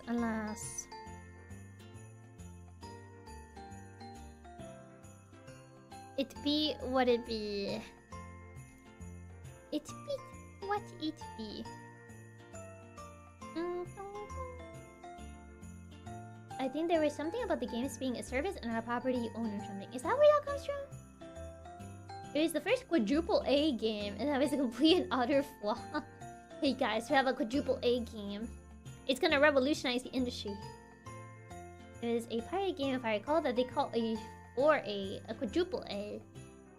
Did the quadruple A game even go anywhere? Can't wait for 2031 when we have the 5 A's game. I think there was something about the game being a service and not a property you own. That sounds suspicious. I don't know, man. I don't know, too. I don't know about that one. That kind of sounds sketchy. More A's, more better, obviously. You should start making You just made the games. Did that 4A even move from plays, or did it just immediately nosedive? I think it was during the early development of Skull and Bones. They were going to do a massive multiplayer game about pirates, and according to them, it was like quadruple A. Oh yeah, it's also for Ace to justify $70 at release. Get out of here! I don't think a lot of people are gonna pay that much. Unless it's like really good. Then maybe people will be willing to fork over $70. I feel like Ubisoft is not at a point where people would just blindly pay money to them. I feel like, at least from what I've seen in the gaming community, I feel a lot of people just lost faith in Ubisoft. So like, I feel like a lot of people are not just gonna fork over that amount of money just based on namesake alone. I don't know about that one, Chief. You're asking for a bit too much. It was Skull and Bones. It was just the worst version of Sea and Thieves, so it flopped so badly that almost no one remembers it. That's the first time I ever heard of it. Games as a Service is the most concerned development in recent gaming. I don't know about that one. The amount of A's going to the same direction as got to game waifu ranks. Got the double S rank, the triple S. And then Ubisoft went bankrupt. On top of that, it was an aligned service, not a game. Yeah. Before recent games have been really expensive, it's a little annoying. The prices have been going up, but that's inflation for you. I feel in general, everything is going up. So it's not like a game industry thing. I think it's just a financial thing. I think it's just an economy thing. I think inflation's just higher than ever, so everything's going up. more than like, oh yeah, the industry got expensive. It's more like everything got expensive. Yeah, Ubisoft. Me starting looking at my $70 Monster Hunter pre-order receipt. Yeah, everything is just yikes. It Takes Two is also a double-A game. Is it considered a double-A? Ubisoft either get their stuff together and they leave, and honestly, either is good. They either get their stuff together or they leave. Ubisoft sure has its loyalists. I feel that that's a case for like a lot of things. It's kind of like how people are loyal to their favorite soccer team or whatever, you know? Like, there's people that are loyal to their particular video game companies. Like, those see, I don't know, X company release like a new game and be like, you know, I'm just gonna buy it because like I really like everything this company produces. Like, you know, I feel there's always that. Even like outside of the gaming industry, you see it in like anyone that's a big fan of like, I don't know, a sports team, and it's like, oh my god, my favorite team is playing. I gotta watch them, you know? Remember seeing the Ubisoft logo, man? The game is going to be amazing. Good times. Oh, man. Yeah, I bet that 4A's idea was part of why they went bankrupt. People are more critical of games now. I think people are more critical of games because there's a lot more options now. So people can afford to be a bit more picky with what they play. Because there's like a lot of choice. Some PS5 games go like $80 for us. Square Enix and Koei Tecmo like to price their games really high. Ooh. Are any games going up in cost? I would say it depends on the developer. I would say that's up to the developer. Yeah, Ubisoft was one of those you could trust, but now I see your name on something and just steer clear of it since I know it won't be good. Even controllers. PS5 controllers are like 80. I'm lucky I haven't had to replace mine. Also, hi, Mr. J. Welcome, welcome. Yeah, everything's getting pricey. I'm sick of throwaway sequels for any company, not just Ubisoft. Yeah. The game is basically Sea of Thieves in the Indian Ocean with no real upgrades over what Sea of Thieves already did. I guess they saw that people like Sea of Thieves and they try to take a slice of the cake. Even if they never win, they'll always bet for their team. Yeah. Pretty much, yeah. Wonder when the prices will reach so high, it'll be cheaper to make the games themselves than pay for them. I mean, at that point, the industry is not... What's the word in English? There's a word in Spanish for this, but I'm trying to think of what the English word would be. It's not very viable. I guess viable is a word that I can use. At that point, if it reaches a point where it's not very viable to, like, buy a game then just make it yourself, then at that point, the industry would be in big trouble. Say in Spanish. I was thinking of the word rentable, but I think viable works. Such is the lifespan of most products. Once they make it big and comfy with where they are, they start to stagnate. Sustainable? You could say sustainable, yeah. Viable, feasible, sustainable, worthwhile, reasonable. Yeah, I would say any of those words can work. Yeah, once it stops being like viable to buy games, then I think the industry would suffer. Or profitable, yeah, profitable is another one. Yeah, all those words actually work.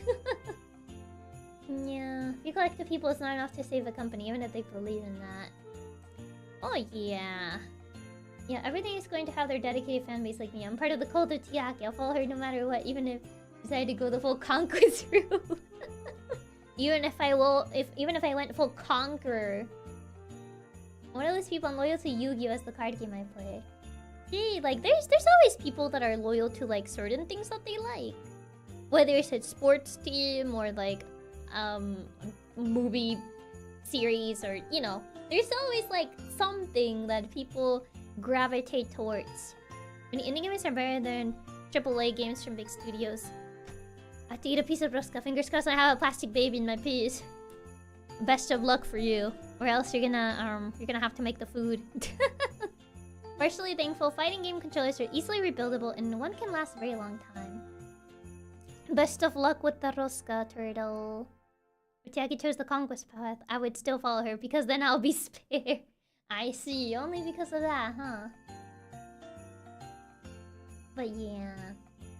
Indie games nowadays are just so good, so you don't have to settle for AAA games anymore to get a quality experience. Yeah, I would say there's a lot of choice nowadays. So like, I would say before, there wasn't a lot of choice for games, so people would just have to like settle for whatever came out.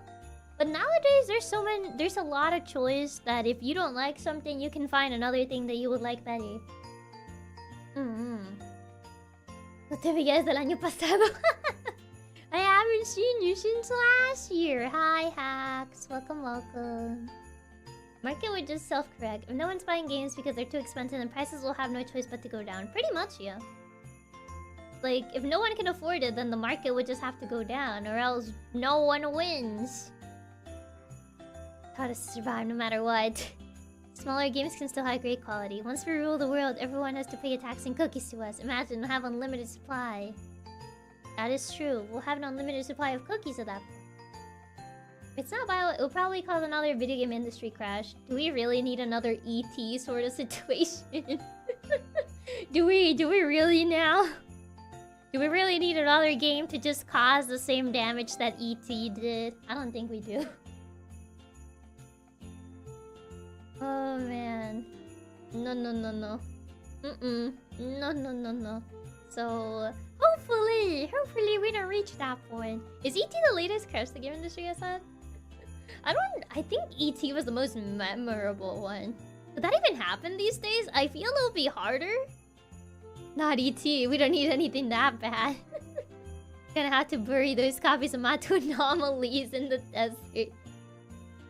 Yeah, I already had our ET Concord. I don't think Concord made people bury copies in the desert though. I actually tried to play ET. It really was as bad as its reputation. Man. Another ET. I look, you want to see what game could do it. I don't think it'll be good for the gaming industry for that to happen again. I would say it's probably harder to do that nowadays, but you know, you never know. Someone might take that as a challenge. Maybe not one game, but a succession of bad releases could achieve a similar effect. Well, yeah, it's a bit harder to do it with a singular game. Concord who? Never heard of that game before. They literally took away every copy of Concord of stores before the game officially closed. Concord didn't do anything to the larger industry and was forgotten after like a week. Yeah, you would need something like to actually affect the entire industry rather than just a singular company. Like, ET affected the entire industry. That's just like how powerful that entire issue was. We're predicting the announcement of Mato 2, the 5A game. Concord did have the coolest modern game equal since it was completely removed everywhere. Some places were selling Concord for like $2. Oh man, it was something. Best part of Concord was all the jokes people made. Oh boy, I can't wait to go pick up my copy of Concord today after I got pulled. Oh man, Concord is still on sale. Honestly, I think the only way people would buy it is on sale. And even then, I would say it's still very much a stretch. Oh man. It would take several bad AAA games to actually tip the scales nowadays. Yeah, it would take a lot more. I feel like indie games are the lifeblood of modern gaming. Indies keep popping off while the big established titles are too busy adding more ace to their games. Yeah, I mean, I would say indies are getting more recognition. You see more indies appear on I guess on the main screen nowadays. Like, they're more relevant nowadays. Like, before, not a lot of...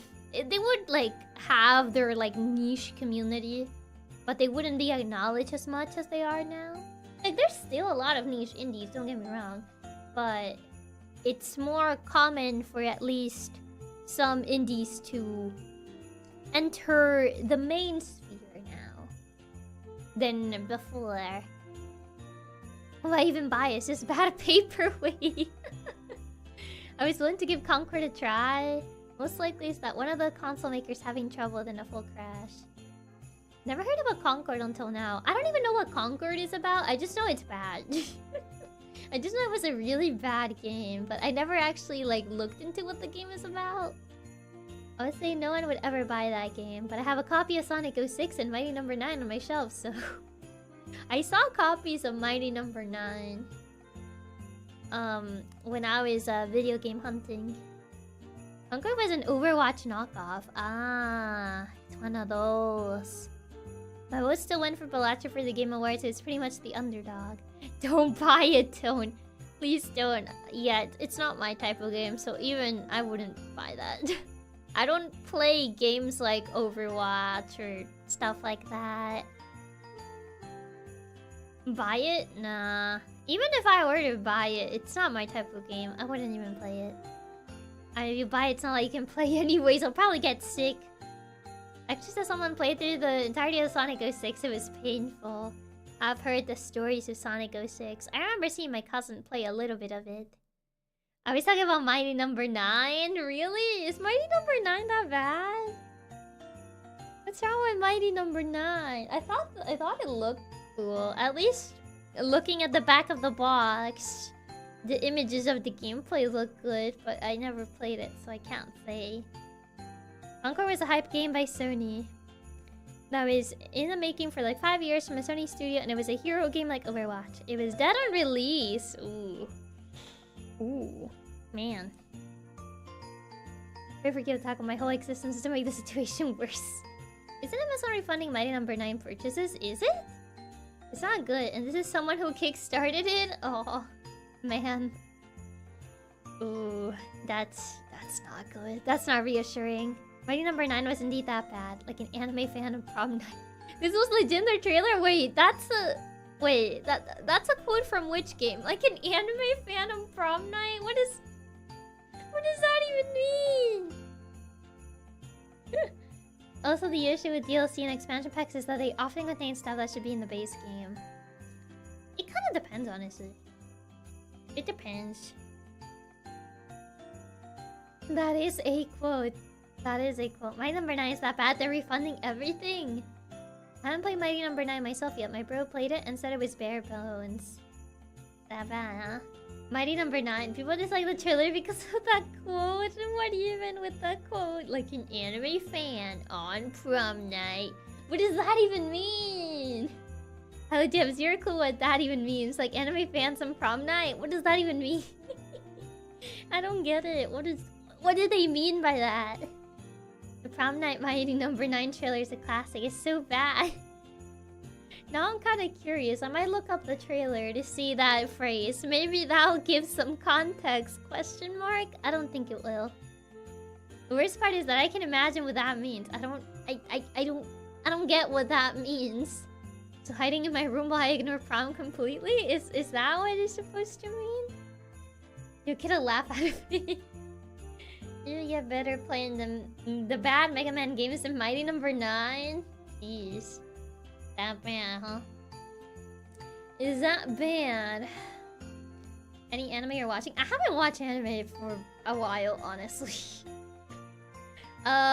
It's been a very, very long time since I last watched anime. I think it's also like a lack of time. And when I was on my trip, I didn't really watch anime. Honestly, I don't know, it's been like a lack of time and then like a lack of drive to do so. It's like when I had free time back when I was visiting my family, I just wasn't really feeling like watching anything. It was like I don't know. Oh no, wasn't really feeling it. It's supposed to simulate like older style game trailers, but the code is really something. 4 hours of credits. My friends are making me watch the new solo leveling with him, but besides that, same here. I've seen a new Spice and Wolf series. I watched a little bit, but I fell behind. I fell behind on the new Spice and Wolf anime adaptation. It looked good though, but I kind of fell behind with the when it was still like ongoing. So yeah, I don't know. Yeah. At this point, I don't even know what anime is. It's been that long since I watched any of them. Yeah. Bored to even find something to do. I don't know, I haven't been feeling like watching any anime. That's kind of like how I personally been feeling. Like, I hear people talking about like, oh my god, the new anime season. Like, I don't even know what's releasing in the new anime season. I just haven't really been keeping up with it. I'll be entirely honest, I have not been keeping up with it. I don't even know what's gonna get released. I think I remember someone mentioning Happy Marriage, or My Happy Marriage. I think Kana mentioned it. I was watching a little bit of Versatsu, and she talked a little bit about it, and I was like, oh right, I watched that. I watched the first season. That's crazy. I kind of forgot it was getting a second season.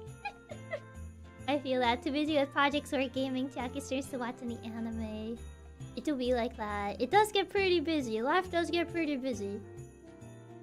I feel you. I was interested playing, and then throughout the years Eve, I was just feeling like getting drunk. No.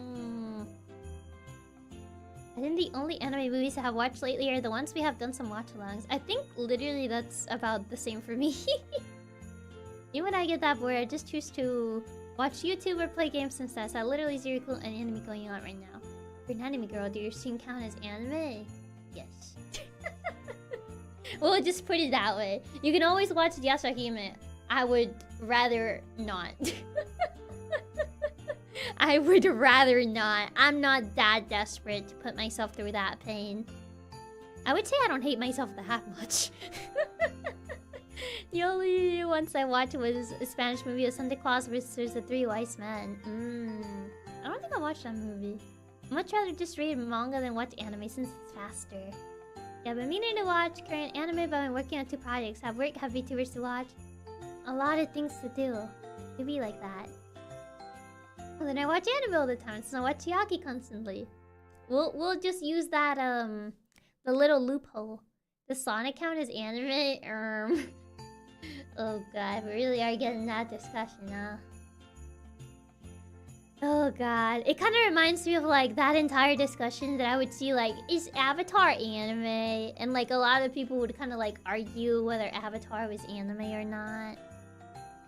It's been quite a long while since I watched any because I've been busy with personal goals and work, but also I forget often. Yeah, it can get pretty busy. Life can get pretty busy, so I totally get that. I think the most recent anime I watched was Spanish translated Howl's on TV a while back. Howl's on TV? Don't think it sounds familiar. Not the Avatar is anime argument. It is. Anime means animation. Oh, there's the Sonic anime, yes. You do the same argument with the animated Castlevania series. I've heard it with the Castlevania too. You watch Avatar with Japanese audio and English subtitles. Yes, and you can probably watch SpongeBob with Japanese dub too. But doesn't necessarily make it an anime now, does it? I would love to watch anime, but I don't have much time, you know. 240 hours in Final Fantasy 14 on stream after less than 2 months. I can see where all that time went. Problem is, Avatar trumps a lot of anime series, so people kind of put it there. Watching Chiaki streams, working on projects to explore Precious Hacker, and gaming has been what's taken most of my time, and it has been all worth it. Aww, that's really sweet. My Howl's Moving Castle. Oh, you meant Howl's Moving Castle. Since you just called it Howl, I was just like, wait, which Howl? Now you say Howl's Moving Castle. I do know what that is. I can't wait to add SpongeBob to my list in Anime Planet. The animation things annoys me since while it is correct, it doesn't feel the same, so it hurts me. SpongeBob, my Oshi. SpongeBob. Also, hi, Ugo. Welcome. Yeah, I've seen that argument around a lot. Because, like, if we go by calling anime, technically, like, every sort of animation, it's like, like, I don't know. The last anime I watched was the OVA of Fire Emblem. I think that was the last one I watched, too. Just the Fire Emblem OVAs. Before the SpongeBob anime opening does go hard.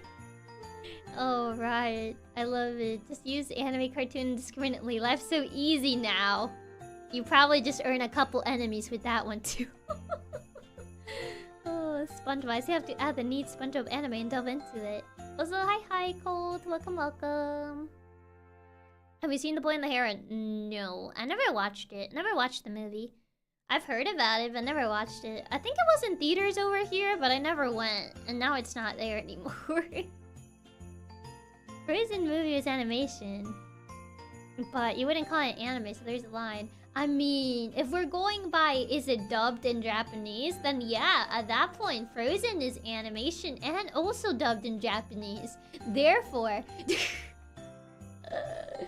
Yeah, I love this anime SpongeBob anime openings. I just turn them all into JoJo characters. They're so big.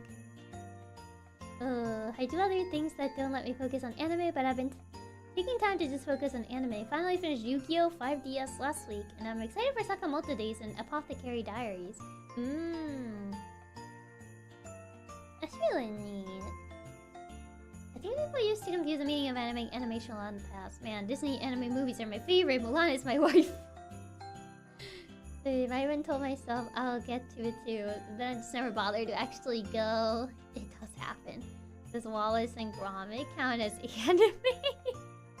Oh yes, Wallace and Gromit, my favorite slice of life? Question mark? Avatar does have the anime-like art style. A lot of shows around its time frame had that style though. Wasn't there like this one show? What's it called? Winx? Not Winx. Totally Spies. I think Totally Spies also had like an anime-ish art style. So by that proxy, we will call anything with a similar art style, you know, anime. And to get back to One Piece and Fairy Tail. Oh, that Totally Spies. Oh, that's a blaster in the past. It's a French anime. Oh man. If you really think about it, Brazil has the biggest number of Japanese people outside of Japan, and some work at animation shows, so most Brazilian shows are anime. Oh my god. Really going technical here. Oh man. Looks at Wallace and Gromit. Oh, so tired of all these 3D effects in my anime. Do you love having watched the Cats musical anime? Not the Cats musical. I mean, streaming services will throw anything under the anime category, so I can see why some new people can get the medium confused. Yeah. Wallace and Gromit, the best slice of life comedy anime. I still prefer watching anime dub. I know there's some people that do, that prefer watching anime dubbed versus subs. Yeah, Totally Spies. That series. I mean, I was trying to think of like shows that had that style other than Avatar, and I think Totally Spies is the other one that came to mind. I don't remember if Winx has it, but I remember Totally Spies for sure. Remember the animated series that some episodes animated in Japan, I think. Wasn't the one Scooby-Doo movie animated by a Japanese studio? I think it was the zombie one. Yeah, Totally Spies was French. Huh. The more you know, I didn't know it was French. A lot of French and Canadian shows from the 2000s have anime-inspired styles. I get saying anything's anime as a joke. There's been a couple unknown cartoons calling themselves anime for marketing. Yeah. Yeah. Code Lyoko? Yeah, since many Canadian animators were inspired by Korean animators. Which was another anime-ish one. True, which is similar. I don't think I ever heard of that one. Martin Mystery. What is Martin Mystery? Teen Titans also another show. Oh right, Teen Titans kind of had the same art style as well. There's also a new Scooby-Doo anime with Scooby-Doo and Shaggy in Japan. Was there one? The Winx opening still lives rent-free in my head. I don't think I remember the Winx opening. Oh, we all compromise and watch them for you come. No, we're not going on the is this anime? It kind of just reminds you of the meme of the guy with the butterfly and you guys being like, is this anime? I don't even know where that meme came from. I just remember seeing it around. Or Kappa Mike. That one was literally a show about a guy working in Japan. Which is basically a magical girl series. Let me see. Witch. I just got a picture of an actual witch. Witch in all caps. Witch show. This is not working. I tried looking it up. Oh, I found it. I kept getting like anything but. What is this? I don't think I've ever seen this one. Animated television series based on the Italian comic book series of the same name. This is based on an Italian comic book series? You have to look which anime. No. Martin Mystery had the same style as Totally Spies. I think they even had a crossover. To be honest with you, I don't know what you were expecting. I don't know what I was expecting. An acquaintance I knew kept saying anime art cartoons. I said it wasn't. The topic is confusing me even more. It's a different style of animation? I don't know. I remember Witch and being mind blown. I found it was Italian. It is Italian. Is this anime? No, this is Patrick. It's crazy. Pretty crazy. The 2000s are a crazy time for cartoons. Yeah, I don't think I've ever seen this before. Witch. Yeah, I don't think it ever premiered here. Yeah, I don't think this show ever premiered in here, so I think that's why I never heard of this. I was like, what is this? It only had 2 seasons, so I guess it wasn't around for too long.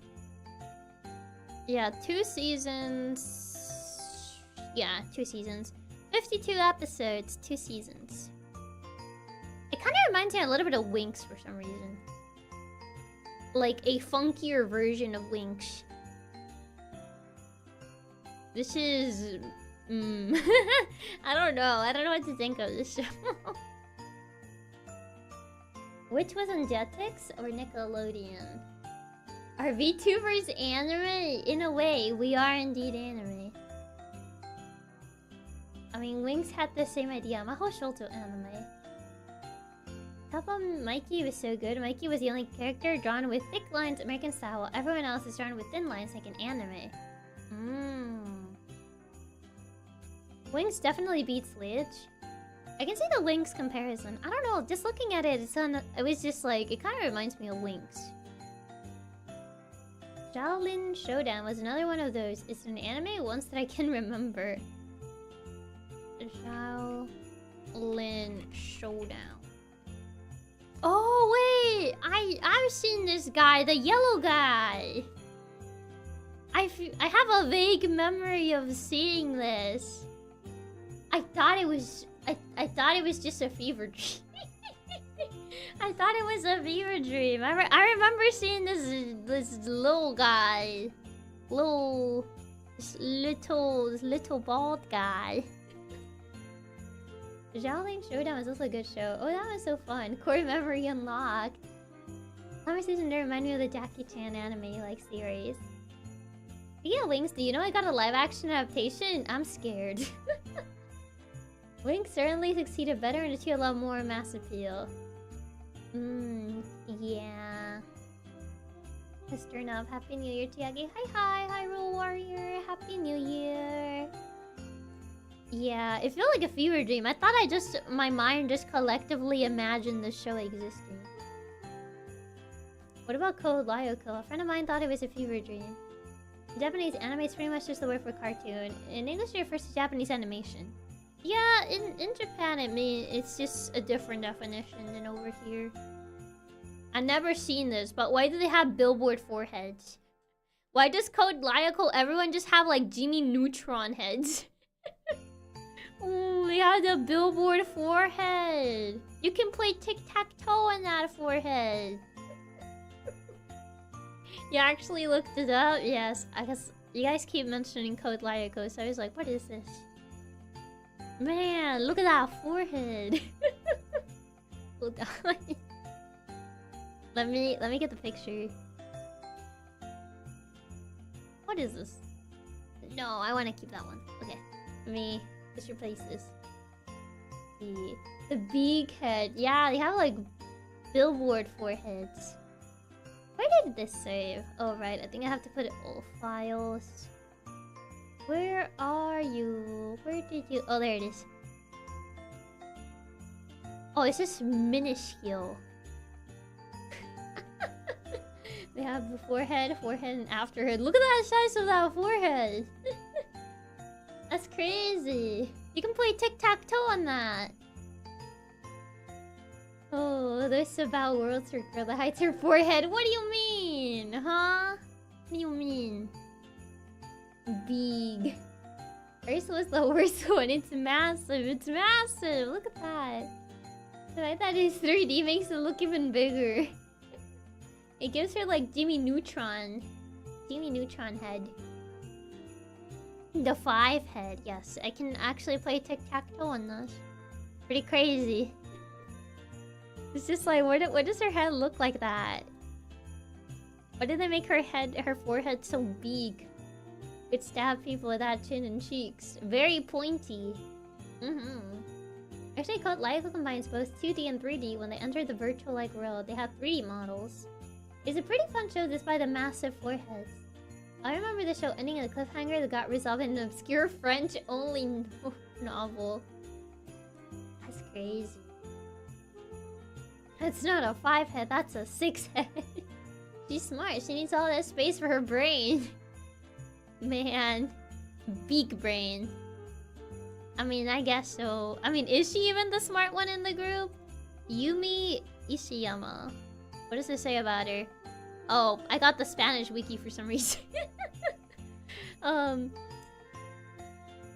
I can't. Oh god, I don't want to translate. Can I go to the English wiki? I don't know why when I click her name, it just went straight to the Spanish wiki. Forget tic-tac-toe, you could use a movie phone projector in there. The Giga Brain. She's got the Giga Brain. 10 terabytes of memory. Oh man, that's crazy. I did not know about this show. I don't think I've ever heard of this. You guys kept mentioning it, so I had to look it up. I was like, what is this show? Why does everyone just have billboard foreheads? Is that just like a creative decision? Es que hice la wiki en español. Mucho texto. It's a lot of text. I don't want to read all that. Another favorite dream show for me was Super Robot Monkey Team.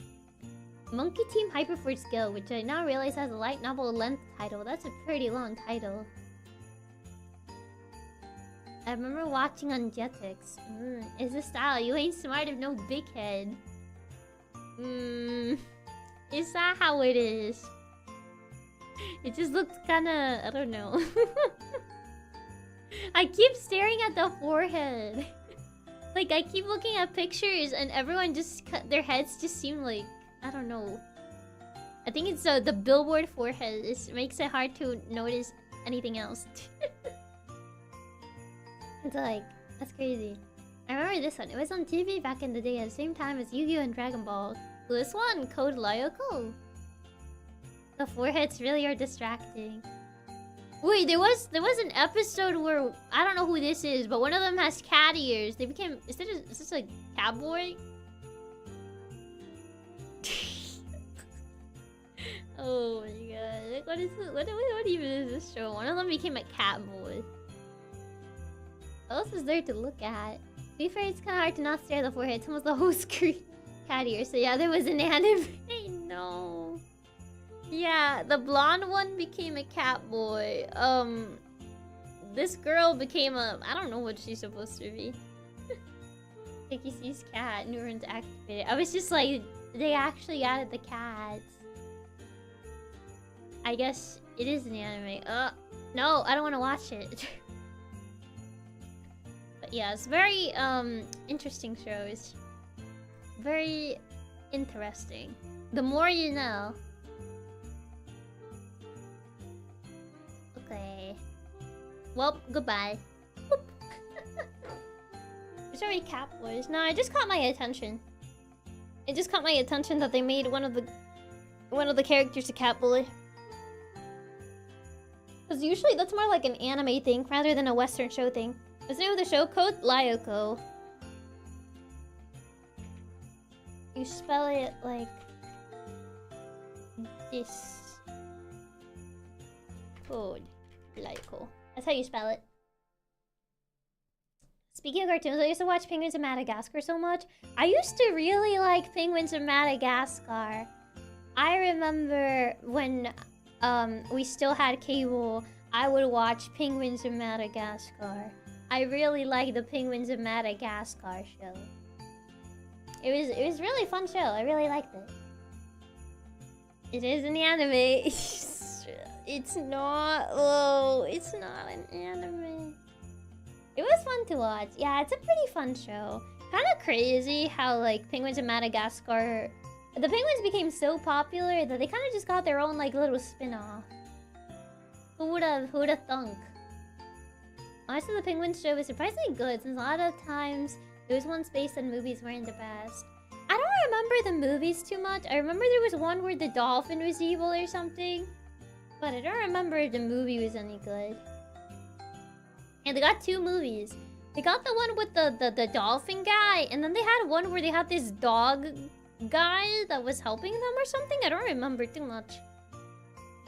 I never watched the penguins, but it seemed really cool. Love the agent of the penguins. Yeah, Penguins of Madagascar is really fun. I like Penguins of Madagascar. I think there's a game, actually. There's the Penguins of Madagascar game.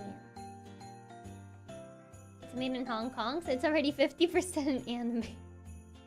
Oh, man. Also, Star, thank you so much for the super. Thank you, thank you. Yeah, the Arctic Wolf from the Arctic team. Yeah, that one. Prince made 2 CGI cartoons with Kappa as part of the main cast. The other... Oh, right! Miraculous Ladybug! I forgot about that thing. I never really watched it that much, but I remember people, like, getting upset at, like, some of the story beats in that. But I never really watched it too much. I watched, like, very occasionally. There are multiple Madagascar games, funny enough. Yeah, but there's, like, a Penguins of Madagascar game. Not like a Madagascar, but the Penguins of Madagascar. Just Google how old the show is, considering it being aired at the same time with the other kids' cartoons. 2003, Code Lyoko. Fans still the movie was so weird to me, especially because it didn't make any use of the lore that show set up, but could have helped it. I feel like the show was supposed to be its own separate thing, but I'm not 100% sure. Miraculous Ladybug ended, I think, but I watched so many commentary videos on it because it was fun to see people complain. I remember watching a couple of those videos of people, like, doing, like, rants about, like, Miraculous Ladybug. And I was just like, I have no idea what's going on in this show, but... you know, I kind of just like listening to it. Ladybug gets memed on so much. It does, yeah. Miraculous also had a Korean contribution, right? Oh my god. Oh man. But yeah, pretty quite something. They had 2 movies. I thought Dolphin was from a TV special. I think the Dolphin was actually on a movie too. Penguins of Madagascar. I remember there was like a movie where the dolphin guy appeared. There's a Madagascar movies. There's the Penguins of Madagascar. Trying to find the movies.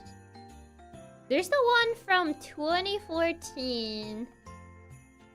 I'm trying to find the shorter synopsis. God, this is a lot of text. I just want to know if like this is the one where the dolphin is the evil guy. Dolphin was trying to turn them ugly. I think so, yeah. I think the dolphin's trying to turn them ugly because like penguins became too popular and no one wanted to watch the dolphins anymore or something like that. I don't remember. I don't remember. Yeah, there's the Penguins of Madagascar, which has the wolf guy. Is it only one movie? I could have sworn there were 2. Yeah, I think I watched more screen time if people complain about Ladybug than screen time of the actual show. Ila Dolphin and the Arctic team are from the same movie. Oh, so they only have 1 movie. I like Miraculous Ladybug, but give up their season 3. It feels like it's dragging on. And for once, too much lore. That's crazy. Usually people don't complain about too much lore. So it must actually be pretty bad. If like people are actually thinking that it's too much lore. Yeah, turn them ugly? Yeah, I think I was trying to turn them ugly because of like everyone was like, oh yeah, I want to watch the penguins. I don't want to watch the dolphins anymore. So his thought process was like, you know what? No one's gonna want to watch them anymore if they're ugly. So that was his plan. Are there 2 movies? When I keep looking it up, I only get 1 movie. So I don't know if there's actually 2 movies. I guess it says Penguins in Madagascar in 3D. I don't know if that's a different movie though, or if that's the same one. I think there's only 1. Dolphin probably got a TV special that was longer than the standard episode. It probably did. That might have been where it was first introduced. This is a movie where they fight an octopus. I think that's the same movie. At least it seems to be. Dolphin's the embodiment of menace. Oh, how you always emphasize the word ugly. It's just the emphasis of the word, you know. I think the octopus are from the same. It's from the same movie, and the dolphin's from the show. I could have sworn that the dolphin actually appears in the movies. Movie singular. Now I'm not sure anymore. Can't keep up with the powers of specials, and I don't like the new style. Did they change the art style of Miraculous Ladybug? Miraculous reminds me of Ruby in terms of how much the fans mocked its bad writing. Oh, right. I remember Ruby used to be talked about quite a bit. I don't really hear any talk of it anymore. It's one of those shows that I never got into, but I remember hearing, like the fandom was pretty audible about the things they didn't like. It's kind of like, I guess, more prevalent fandoms in the sense of, like, even people not within their fandoms get to, you know, find out about the fandom, if that makes sense. They got the insider scoop of penguins in Madagascar too. Oh no. I don't want them to get me because I leaked the plot of Penguins in Madagascar too. But yeah, they fight octopus in the movie where they meet the wolf. So the same movie, the same first movie, and only movie. Ruby's a sad case. Ruby's still going, but the company collapsed and they got sold out to new owners. Yeah, man. Even if you weren't remotely close, you heard of Ruby from fan or opinions. Yeah, I heard from Ruby from like either like people making like fan like animations or like just general opinions. I think there was a game. I remember vaguely hearing that there was gonna be a game. I don't know if that ever became a thing though. So it may or may not have a game. I am not sure. One of those fandoms where you aren't even sure if they like the show or not. Yeah. There were a few Ruby games, so they did have games. This cosplay props of the weapons were crazy. Ruby got so popular. I never watched it, but it got really cool soundtrack. Last more popular appearances was from crossover fighting games with Persona Blastblue and many others. Ruby's a great set of 4 trailers that has a show attached to it. There was a Penguins in Madagascar TV show? Yeah, there was a Penguins in Madagascar TV show. The TV show was really good. I really liked it. PS2 Inuyasha? I think Inuyasha has 2 games, actually. One is an RPG and one is a fighting game. I only played a little bit of an RPG one. Through other methods. Through a totally legal PS2. That's all. Through my totally real PS2. Yes. Through my uncle's PS2. You got this such... There's a game about Ruby for PS3, and this one made the Shantae devs that unfortunately really flopped. Man. Made by the Shantae devs. The Shantae games look really good though. Your uncle's super cool high-tech PS2 with HDMI output. Yes, yes. My uncle's PS2. Israel, believe it or not, everyone has a super secret PS2 from their uncle. I mean, if your uncle may just have a very special PS2. I've heard a lot of really good things about the Shantae games. I need to try them, but the backlog's just too long. I've heard lots of good things about them, but I wanted to try and get them like physical copies. But a lot of Shantae games tend to go up pretty kind of pricey depending on which platform you're trying to get them on. So I'll have to see. But I've heard lots of good things about the Shantae games, though. But yeah, I played the I played a little bit of the RPG Inuyasha. Not the fighting game though, so I don't know how good the fighting game is. But I do want to like play the fighting game one. It looked interesting, even though I'm not really like super into fighting games myself. Just like at least try it out. They're so hard to find, the older ones. They're so expensive. Yeah, they're kind of pricey. Shantae games are pretty pricey. It is worth it, but still. Yeah, Shantae games are kind of pricey, so... But we also had a mobile gacha released 2018 to 2019 and now shut down on 2021. Of course, a lot of properties that become popular have to have their own sort of gacha game. The Shantae devs make really good games. They have quite a good library. They also made the newest Advance Wars remastered. Oh, I didn't know they worked on the newest Advance Wars. I know my cousin was really excited about it, but I don't know if the game did good because I never heard much talk about it. Found the game the Shantae devs made. The game is called Ruby Arrowfell. I think that might be the Ruby game that I was thinking about when I said that there was a Ruby game. So I was like, I feel there is one. I could have sworn I saw promo for it at one time, but I wasn't sure. Shantae's one of those, I would hope they just release a huge bundle of all the games physically just so it's easier to get.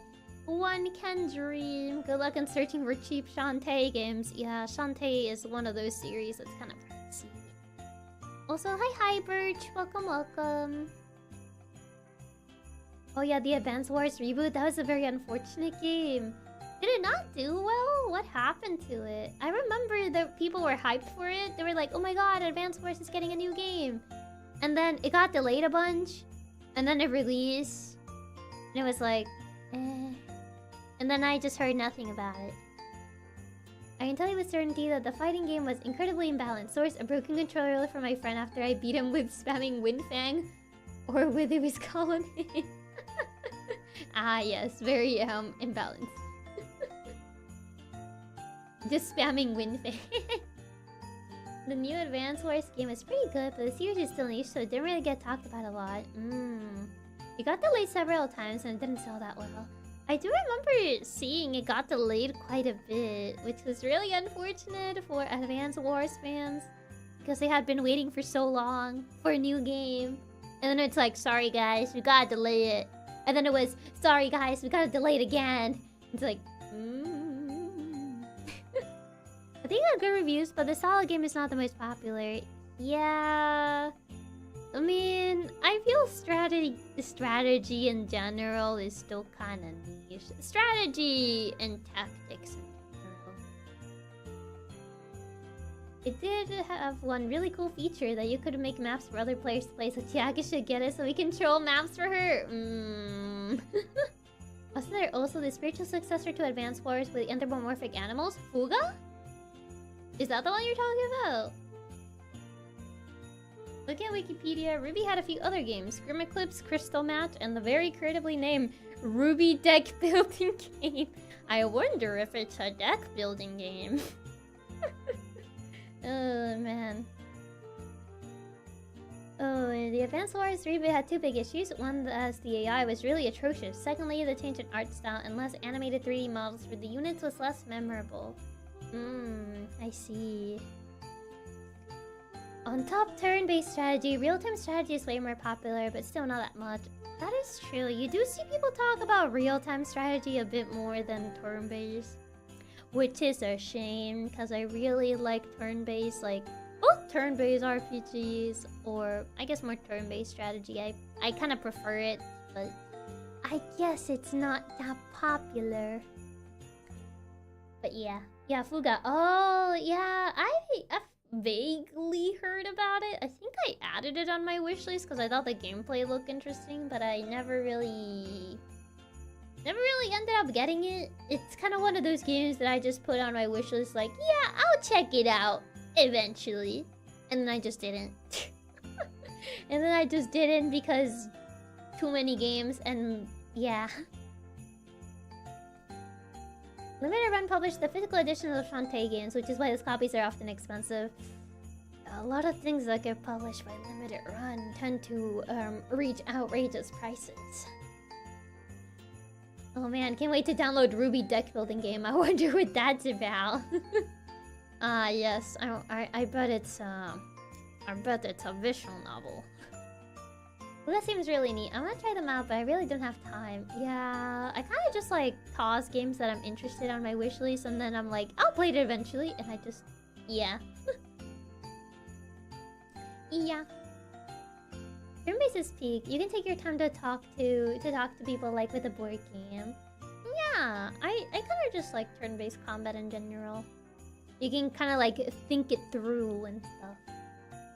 I always like turn-based more personally. I like being able to take my time and plan things out. Yeah, I think that's really neat. Even RTS is a super niche genre, so niche that I have to listen to my friends complain all the time about how no one ever makes them anymore. I mean, it's more niche in the sense of like, it's not on the mainstream genres. It's not like the genres that you would see, I guess, a lot of companies try to jump and make a game on. But, yeah. Fuga Melodies of Steel, a game that really brings the feels. Doesn't that thing have permadeath too? I kind of remember vaguely hearing that game has permadeath. Like, I don't know if it's true or am I confusing it with something else, but I could have sworn it had permadeath. Ever-growing backlog, it really do be like that. Fuga had a collab with Beastars? Wait, really? Honestly, I could see that working, but I didn't know that. Fuga's one of those that just got stuck on the permanent backlog. Yep. Limited run hate. I like Fuga a lot. Hi, Aris. Welcome, welcome. Better than me, I guess. I just buy the games and I still don't play them. Nervous laughter. I mean, I still have a bunch of games on my Steam that I haven't played yet. Never mind physical games that I haven't played yet. So I don't know about that. Turn-based games, the original drug that got me addicted to gaming, Pokemon, and Epic Battle Fantasy series were my keyway drug. Art still seems cool. I'm literally the same. I push any game that looks cool, or any game that looks cool, or we'll look at it later. That's how my wishes on Steam got on 5,000. Man, that's a lot of games. I like playing both real and turn-based. Might be because my first introduction to strategy were in Advanced Wars games and Total War games. The more you know. I only play Grand Strategy, which had the words of a great man. Grand Strategy is so strategy what Doom is to the field of literature. Doom is not a very good book. In fact, it's not a book at all. Interesting quote. There's permadeath? That's completely different to Advanced Wars then. I could have sworn there was permadeath. Fuga has permadeath, but explaining it, how it works would be kind of a spoiler. So I was correct. I remember vaguely hearing about it, but I don't know the details. What do you think about horror games? I'm not too big on horror games. I only really play any horror game that kind of has like an interesting premise to me, but other than that, I'm not a horror game person. I'm not gonna jump at the newest horror game unless it actually has a premise that calls my attention. But yeah, also, hi Mayo, welcome. I was looking for a similar game that had a collab with War Group and added Caesar as a playable character. Thought it was Fuga. No, I don't think so. I don't know too much about Fuga, so not sure. Is that to play Chicken Little? I know it was you who gifted me that game. I know it was you. Oh, so many games I still need to play. Unfortunately, 240 hours in Final Fantasy 14. It's like probably the never-ending backlog. Never ends. Any game recommendations? It depends on your taste. Did you ever get the chance to redeem all your games that you got for Christmas? I did. I redeemed them on the 24th, yes. I did. Yeah, Advanced Wars is close to War Group, where you can train as many disposable units as you can. Man. But I don't want them to be disposable though. You like your gifts? I did! I really like them. Now, to figure out when I can play them. When can I get around to playing them all? But yeah, it'd be like that. What do you mean? You're a horror YouTuber now, Chiaki. Release a horror game video too. Oh right, the mince. Nervous sweat. Should I say that I pulled an all-nighter the day before my flight to finish that video? Because like I was sick the other days and like I couldn't do as much progress as I would have liked, so I pulled an all-nighter to finish that video, because like I had the short ready, but like I couldn't finish the Vincent at the time. So I was like, I need to finish this. So I pulled an all-nighter to finish it because it wasn't done at the time. Ezekiel, the video really liked it. I'm glad. On top of an all-nighter was while you were sick. I needed to get it done though. I had already promised it was gonna be uploaded on Saturday. So I was like, oh boy. Oh no. Man.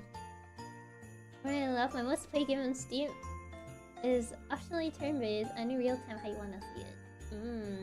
I see. So you have a whole year already planned. You also play the Loteria. I see. I don't really have preference for games as long as they're not overly violent or gory. I mean, overly violent in what sense? Like, you don't like battles in general? Or as long as they're not like blood and stuff like that? Chiaki. Oh man. We could have waited, but you did an amazing job on it. The humor was speak. I was laughing so hard at some of the edits you did. Yeah, I kind of wanted to get it like done in time, and I didn't calculate the time, so yeah, I kind of had to do an all-nighter to fully finish it. But it got out. It was released in time. It was a great job. I should prioritize your health. I mean, the thing is, I kind of felt bad that it was already a video that was already delayed so much. And like I mentioned, I wanted to do videos like this for a while, but then a bunch of other things happened, and like that got delayed. And it was, I kind of just wanted to like be able to release something. But yeah. Chiaki grinding so much. I'm eager to see what other videos you produce in the future. It was generally an interesting watch. I'm glad that you guys liked it. Because I wasn't really sure if like people would be interested in these type of content, so it was a shot in the dark, but I've been wanting to do stuff like that for a while. Let's play games on Steam. It used to be Terraria. Currently, I think everyone knows what it is. Yep, I think I can take a guess. The video really was super amazing. I can't tell how much hard work went into it, and I had so much fun watching it. I replayed it several times every day while you were gone. Aww, it's really sweet. God, your laptop is so slow. You couldn't possibly have gotten any work done over vacation. Why? In other words, great job, Chiaki. We're very proud of you. Never do that again. It was December 28th. That's Spanish Fool's Day. You should have said Happy Fool's Day and not pressure yourself. No. Real talk though. It was so good that I would have never believed it was your first time making a video like that. It was really well edited and scripted. Aw, thank you. I tried. It's a great video though. Chiaki can't wait to make 12-hour long retrospective analysis deep dives. Oh god, I can't imagine what it's like editing something that long. Because this was 10 minutes and it took me forever to edit. I really like the video you did. Amazing job. Aw, thank you. So you could properly rest. You ain't fooling anyone. We know you could have worked every single day if you had it your way.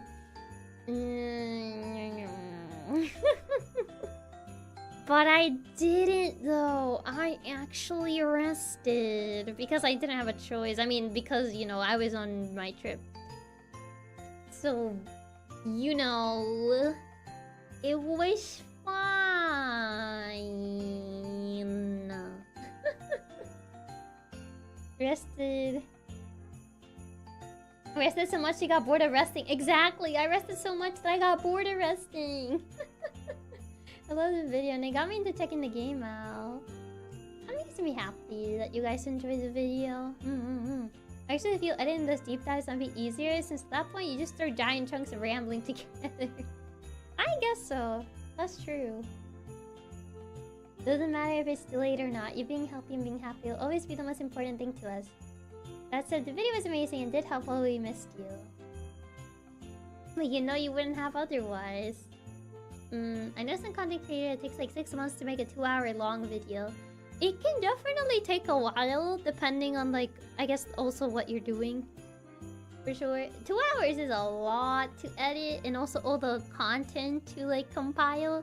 I know I had to like go back and like compile different sections as well. Honestly, your video is so good. It got me interested enough to look into part 2. And I hate playing horror games usually. I had to write the note at the beginning because literally, when I was working on the thing, the part 2 got released, and I was like, bruh. I was just like, bro, and I was like, if someone, there's gonna be someone who's like, why didn't you talk about chapter 2? And I'm like, because I literally scripted and like recorded this and did all that before chapter 2 was released. And then they just released it, and I was like, they just did it against me personally. Unironically, same thing happened to me. I got so bored during the holidays. I had 3 days off work and nothing to really do. Really? Yeah, if you ever do it 12 hours once, you might be better go easier on the effects. Yeah. For sure, yeah. But it was crazy. The game devs actually trolled you with the release date. Yeah, I was like, why would you do this to me? So I had to add the little note like, yeah, by the way, this doesn't talk about part 2 because I scripted this before part 2 was released, and I pretty much recorded and, you know, was editing this before part 2 release. That's such a video essay thing though. When you make something for so long that something came out while you make it and you have to make an addendum during editing, it is. I've seen it on like video essays before.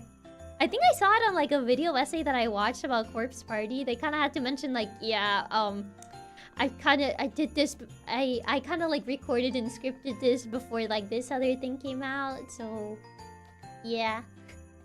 I literally had to do that myself for chapter 2 because, you know, I did not consider that they were actually gonna release it during December. I thought if they released it, it would have been during October of all months. But I guess not. I guess not. It happens so often, I feel like video essays might be cursed. Yeah, it's actually pretty crazy. I was just like, why would you do this to me? What did I do to you? But alas, it's a thing that happens for sure. I am working. I do want to start working on another video. This one, it's probably not gonna be like a video essay per se. It's gonna be a little less scripted. It's gonna be a little more random. I'm gonna make notes for it because it is probably gonna be kind of long, and I don't think I can remember everything I want to say from the top of my head. But yeah, I am probably gonna make like a couple notes for me to like remember things. Seriously, why are the odds that they release it after October? So you're about to release your video essay about it. Yeah, it's pretty crazy. I mean, I guess it worked in my favor because like I released it not that long after chapter 2, so like people that were interested in the game were, you know, looking stuff for the game. So I guess at the end of the day, it ended up working in my favor, but it was, you know, I still kind of had to put the little note in there that like, yeah, this does not talk about chapter 2 because I did not account for that. Yeah, in fairness, your video is more for new players rather than hardcore fans. Pretty much, yeah. Imagine that happening at Corpse Party. They take ages to release their game, or even used to the point people even start questioning they're making something. Yeah. Ever done cosplay? I have. Yes. I mentioned it before, but that I have done cosplay before. Yeah. But it's pretty crazy. Sneak peek, at least a hint. I mean, I don't have much to sneak peek or anything. It's very bare bones. I couldn't really work on it while I was gone, because my laptop is a thing. My laptop isn't great, but I kind of just had like the general idea of what I wanted, and I was like, okay, I'll do it like it. It'll actually be a peek. No, because there was nothing. I only wrote some notes today about it. And cosplay on the trip where you met the Milk Jacuzzi? No, not on that trip. What are you cosplayed as? I cosplayed as Chisa from Ancient Magus Bride. I've cosplayed as Emma from Promised Neverland. And I've cosplayed as Mitsuha from Your Name. Those are the 3 cosplays I've done. I wanted to do one for Rachel from Angels of Death, but I never ended up doing that. But yeah. You have Emma energy? Do I? Oh, what's Emma? I can totally see that. Really? But yeah, those are the 3 times I've cosplayed. I don't know if I really have Emma energy though. Where do you guys get that I have Emma energy? But yeah, originally I wanted to do a Rachel Gartner cosplay, but I never got around to doing so.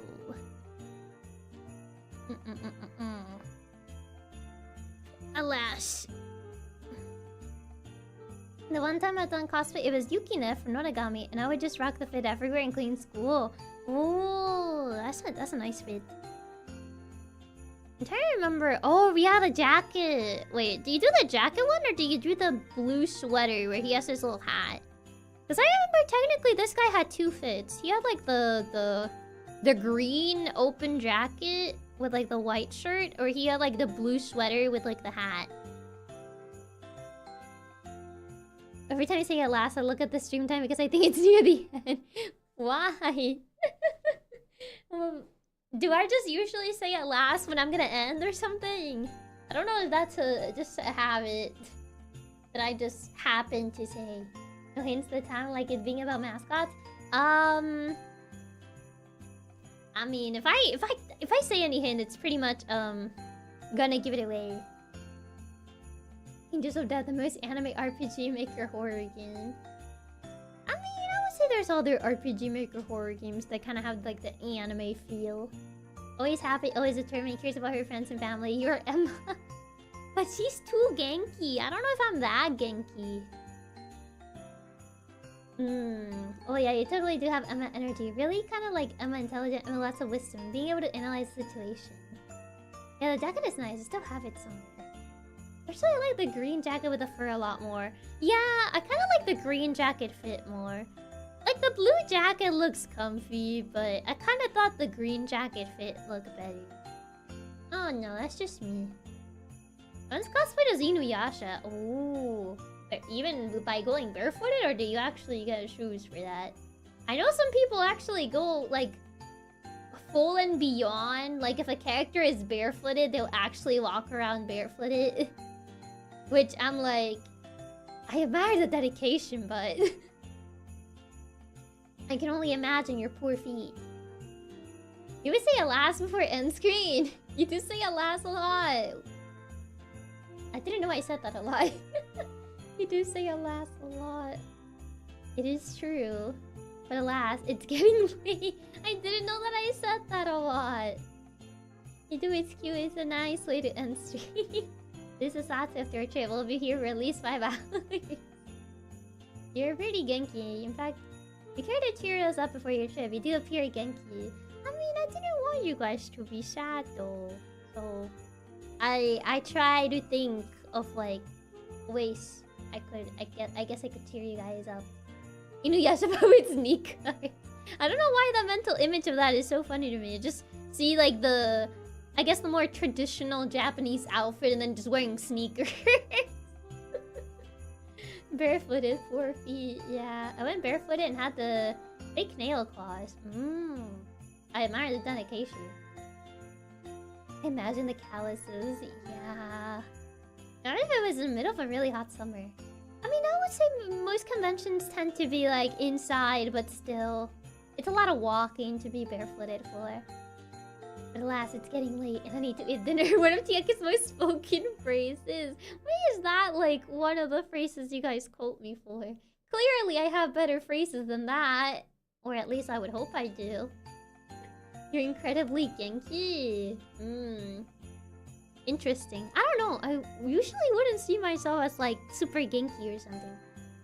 Hey, please stop being so cute. My heart, I can't. What do you mean? Speaking of which is, make cats don't smile.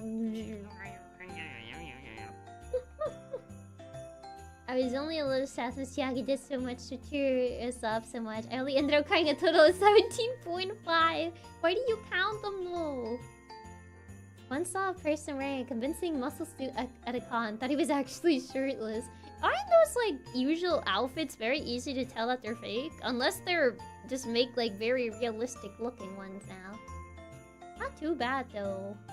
I'm assuming maybe the convention was, you know, pretty refrigerated. Convention was indoors, no problem there.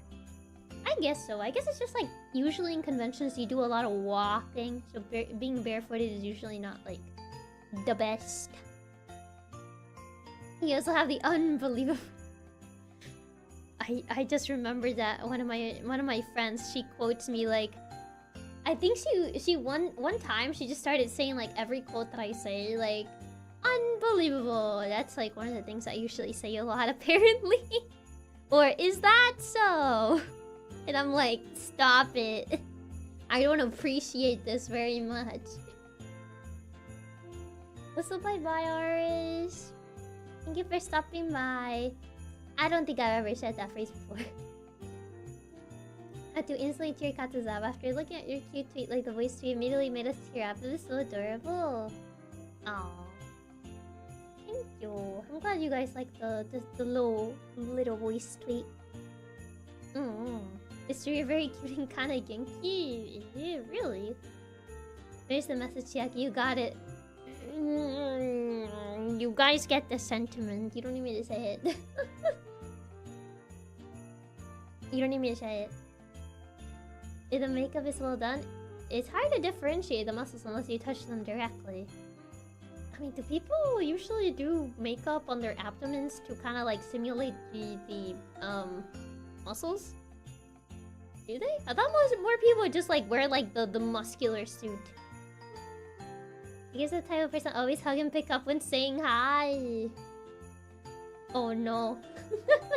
Not the picking up.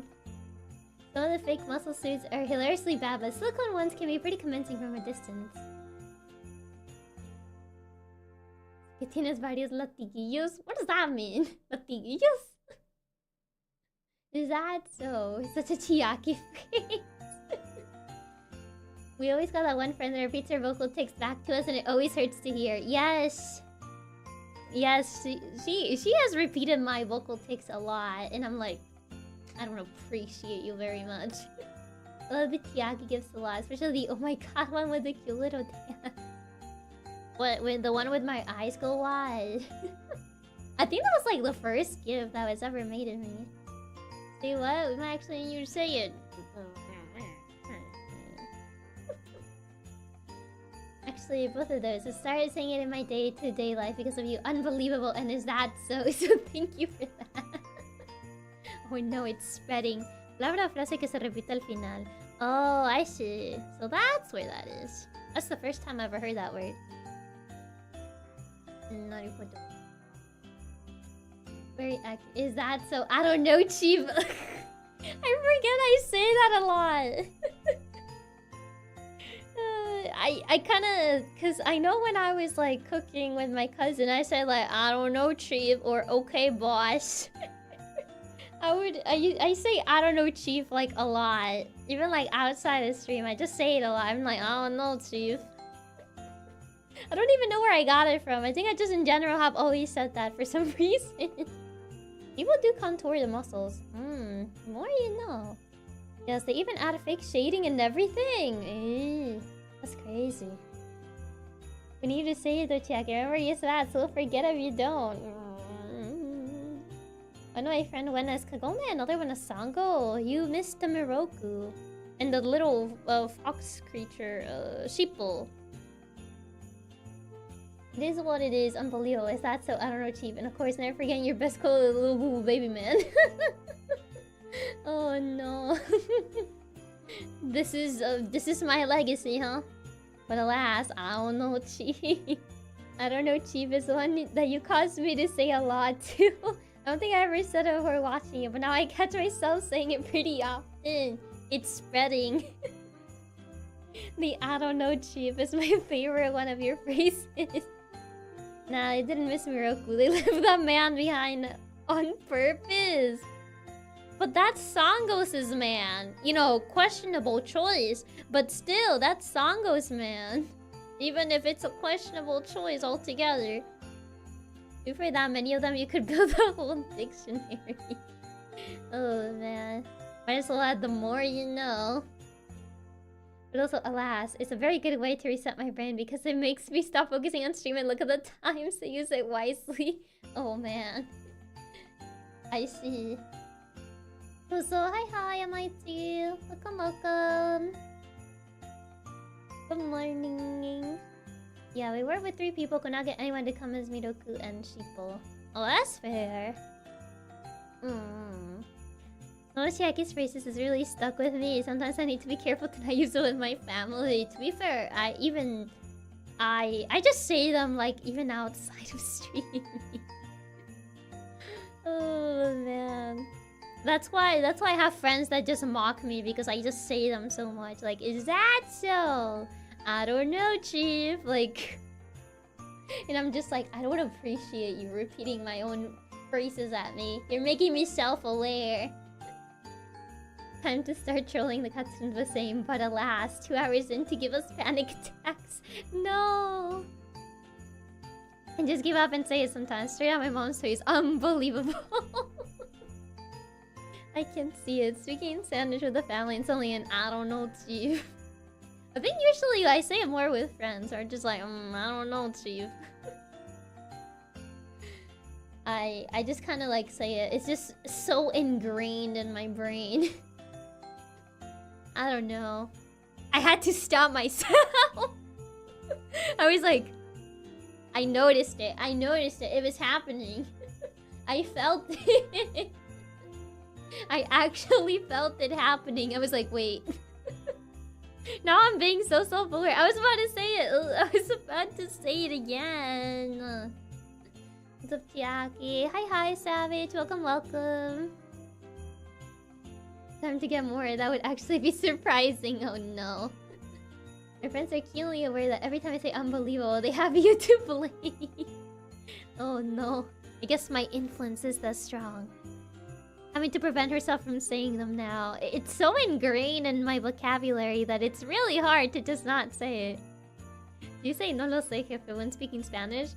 No, I don't usually say it in Spanish. Usually just when I'm speaking English, I just say that a lot. I'm like, oh no, chief. But yeah, usually not in Spanish, no. I don't really say it in Spanish.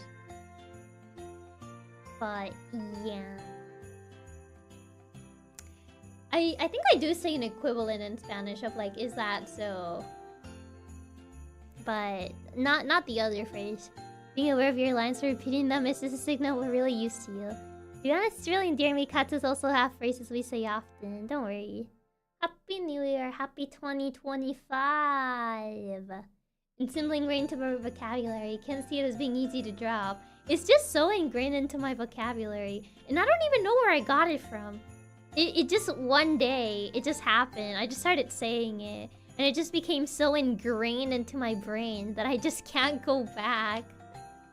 And I think like, I said it on stream. And then like, I kind of just didn't notice. And then I just, you know, it just happened. What is the ES equivalent of all the Chiaki greatest catchphrases? I don't know if there's like a full equivalent. No lo sé, jefe. No lo sé, jefe. Nah, I don't usually say it in Spanish. That's one way of saying it.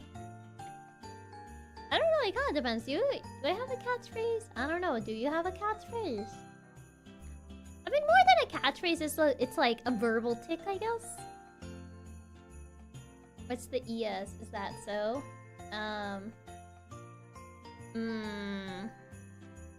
I guess será eso? O será? I guess just será?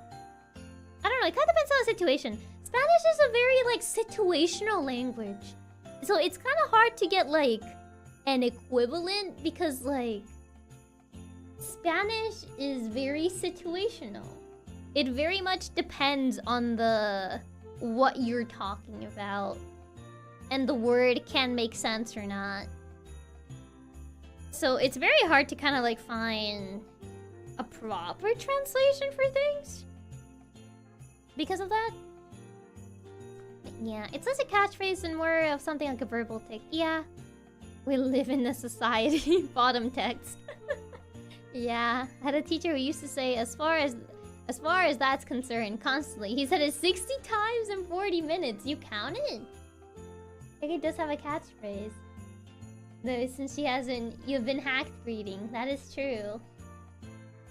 That is true. Some words or lines are really difficult to translate well to other languages. Kind of like Japanese, then, where it's very context-based. The only I can think is Javeo, which is used even if you can't see. Yeah, I guess that's just all that. But I would say Spanish in general, it's very, like, context-based. Because there's a lot of words that, depending on the context, can mean different things. So, it's kind of hard to find, like, translated link. Your accent's not very Spanish-Hispanic sounding, but I also can't really pinpoint what it sounds like. I get that a lot. I get that a lot. I think I had someone ask me like, "Oh, is Spanish your first? Oh, like, do you speak another language? Because your Spanish sounds kind of, I don't know." And I'm like, yes, Spanish is my first language. What do you mean? I think it's just my accent sounds funny, very funny, funky. So, I thought Chiaki's catchphrase. I see what you did there. You try to change my greeting, huh? Blinks aggressively. Yes. Language in general is very context-based. Makes it really hard to learn any new languages. I would say it very much depends on the language. There are certain languages that are more context-based than others. Spanish is one of them. I've heard Japanese is also kind of one of them. But it depends. To be fair, when you travel, you low-key lose your accent. But I didn't travel, though. This was actually, like, in my city. And I was like, bruh. I don't know how to feel.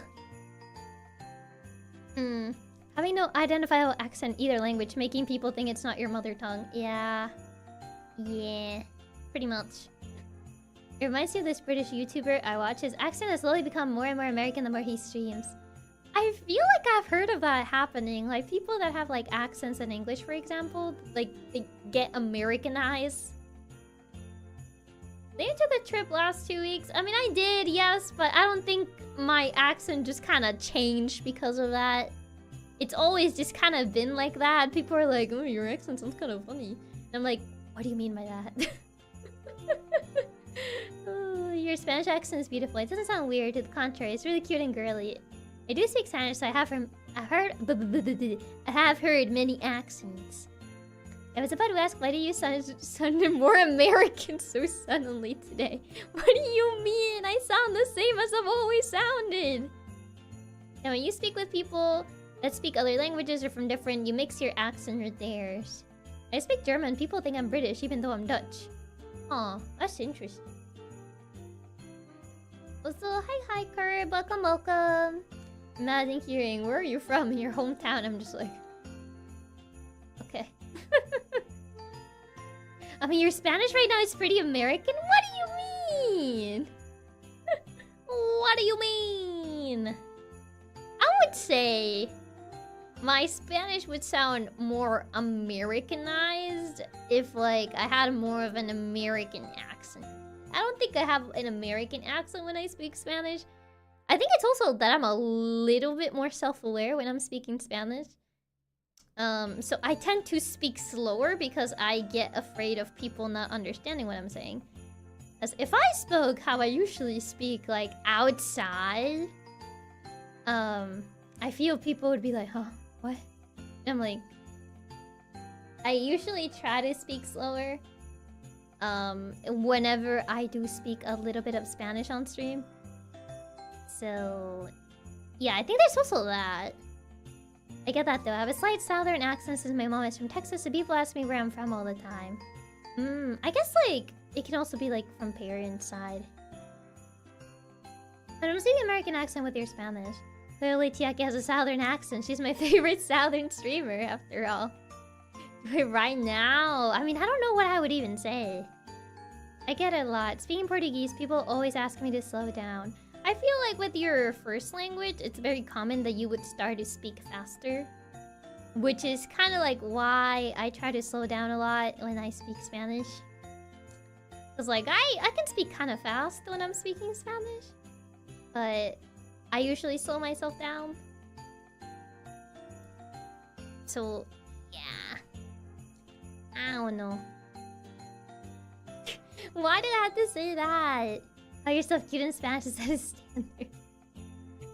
Would be really cool to see how Chiaki speaks without holding back. I feel like probably I would feel more comfortable if I was speaking Spanish with like someone else. Like having, I guess, a back and forth conversation. Like for example, if I did like, I guess a collab in Spanish, right? I would feel more comfortable like going back and forth in Spanish. But I feel like I would only really do that if there was a way to have like a translation going on. You can try to say your intro in Spanish. I feel it's kind of hard to translate that. Spanish collab when... maybe when I can figure out a way to properly translate it. That makes sense. It would be easier to do it in combos. Yeah, it's a little bit easier to do it a combo if you have like a back and forth than if I'm just saying random phrases. Anyone else in Pixel speak Spanish? Weezu.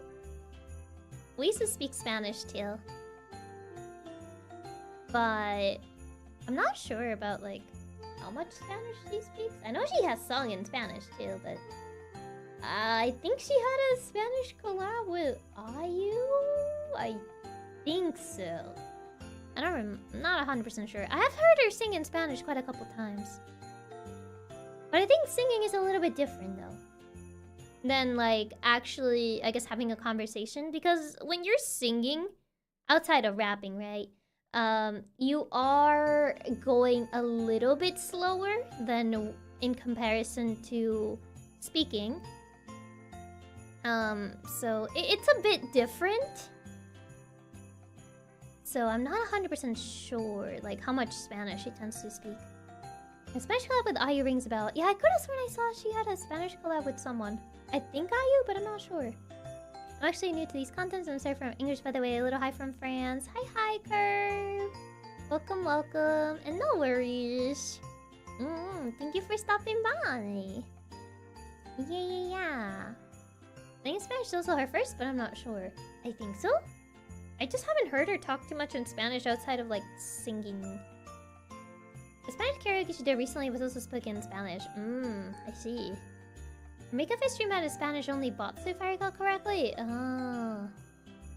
I see. The more you know. Yeah, it was with IU, I believe. I see, I see. But, yeah. I'll kind of have to, like, see if I can find a way to, like, get a translation of sorts. Maybe we're asking her to do recorded bots in Spanish. I see. I see. I feel like, funny enough, more people know that Weezu speaks Spanish than I do. I guess she speaks Spanish more often, and I don't really, like, mention it, right? It's only people that have been in chat that kind of, like, know that I speak Spanish, but I don't, like... I guess I don't really, like, say it as much that, like, yeah, I speak Spanish. So, I just find it kind of funny. It's just a little silly, goofy. I guess I don't sound like I would speak Spanish. I don't know. I've used the accent. Yours is more diluted. Like my English accent or like my Spanish one? It was the bomb defusal game. Their machine translation was kind of bad, so folks in chat were live translating. That's what I'm afraid of, using like machine translators. People get shocked to hear that Spanish is actually first language all the time. They do. I feel like it's less known in my side that I speak Spanish than on Weezu's side. I think Weezu speaks it more and actually brings it up more, so way more people know about it. Yeah, I don't think I bring it up that much, to be fair. You speak mostly in English during streams, it's understandable. Yeah, true. That is true. Your accent sounds like a Spanish speaker accent. I'm familiar with it. Good to know. Your Spanish accent is more diluted in English. I guess so, yeah. I guess so. Yeah, when everything Spanish was your first language, your English is very natural. I guess maybe that's where it comes from. Your English is just that good. People cannot even tell you speak another language. Yeah, machine translation is always rough, but we really don't mind if people had to translate in chat if you wanted to do it that way. Yeah. I remember I told my friend that you were doing a Spanish karaoke and their reaction was like, oh wait, she knows Spanish? I did a Spanish karaoke, but it was a year ago? I think it's already been yeah, it's definitely a year. So it's been a while. I've done like the occasional Spanish song. But like I don't really advertise myself as like I speak Spanish. So I guess it's like only people that have known since the very beginning know about it, or if there's like one moment when something is said in Spanish and I'm just like haha. When I'm just like haha, that's funny. Because I know what they're saying. Oh my god. So I guess it's only like in moments like those where people know like, oh wait, she knows Spanish. Thought that there were people on debut not believing you. Yeah, there were people like, nah, she making that up. Oh, fake news. Yeah, still really impressed how much your Spanish has improved the last year. Oh my god. Yeah, I think even on debut there were people like, fake news, she don't speak Spanish. No way. Trust me, the first time you spoke it, I had my own, oh wait, she is in America. I mean, to be fair, that's a totally reasonable assertion to make because I don't really like say it. I don't really like actively go like, you know, I speak Spanish by the way. So like, you know, I don't really actively go out of my way to tell people that I speak Spanish. So a lot of people don't know I speak Spanish. I think I've like seen people actively just say like, oh yeah, Whis is the only member that speaks Spanish. And then I'm just like, yes, totally. Absolutely. Without a shadow of a doubt. And I'm just like... and I'm like, I guess this is really just on me because I don't really say it. Plenty of Americans speak Spanish, however. I mean, yeah, I would say like a lot of people in the States, maybe they don't fluently speak Spanish, but like they kind of know notions of it. You can be an honorary American, so you're eating mandatory fried Oreo. I refuse. Also, hi. Markiplier fan, interesting username. Hi. I still remember how many people were surprised in chat when they heard you speak your Spanish for the first time. Yeah, but you don't speak much Spanish. I mean, we are an EN gen, so it's kind of hard for me to just like actively just talk Spanish all the time. Yeah, you don't really bring it up, so most people aren't gonna know. Yeah, that's pretty much the case. I don't really bring it up as often. I just kind of find it a little funny. I just kind of find it a little funny, silly, goofy. Because I'm just like, they don't know that I speak Spanish. Also, hi, Goku. Welcome, welcome. Happy New Year's. You sound very American, I assume you were. Fun fact, I'm not.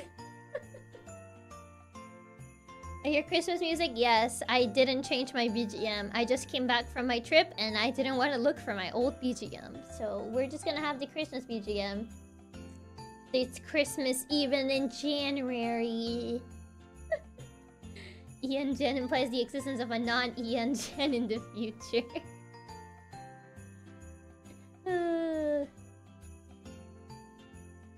I know what you did there.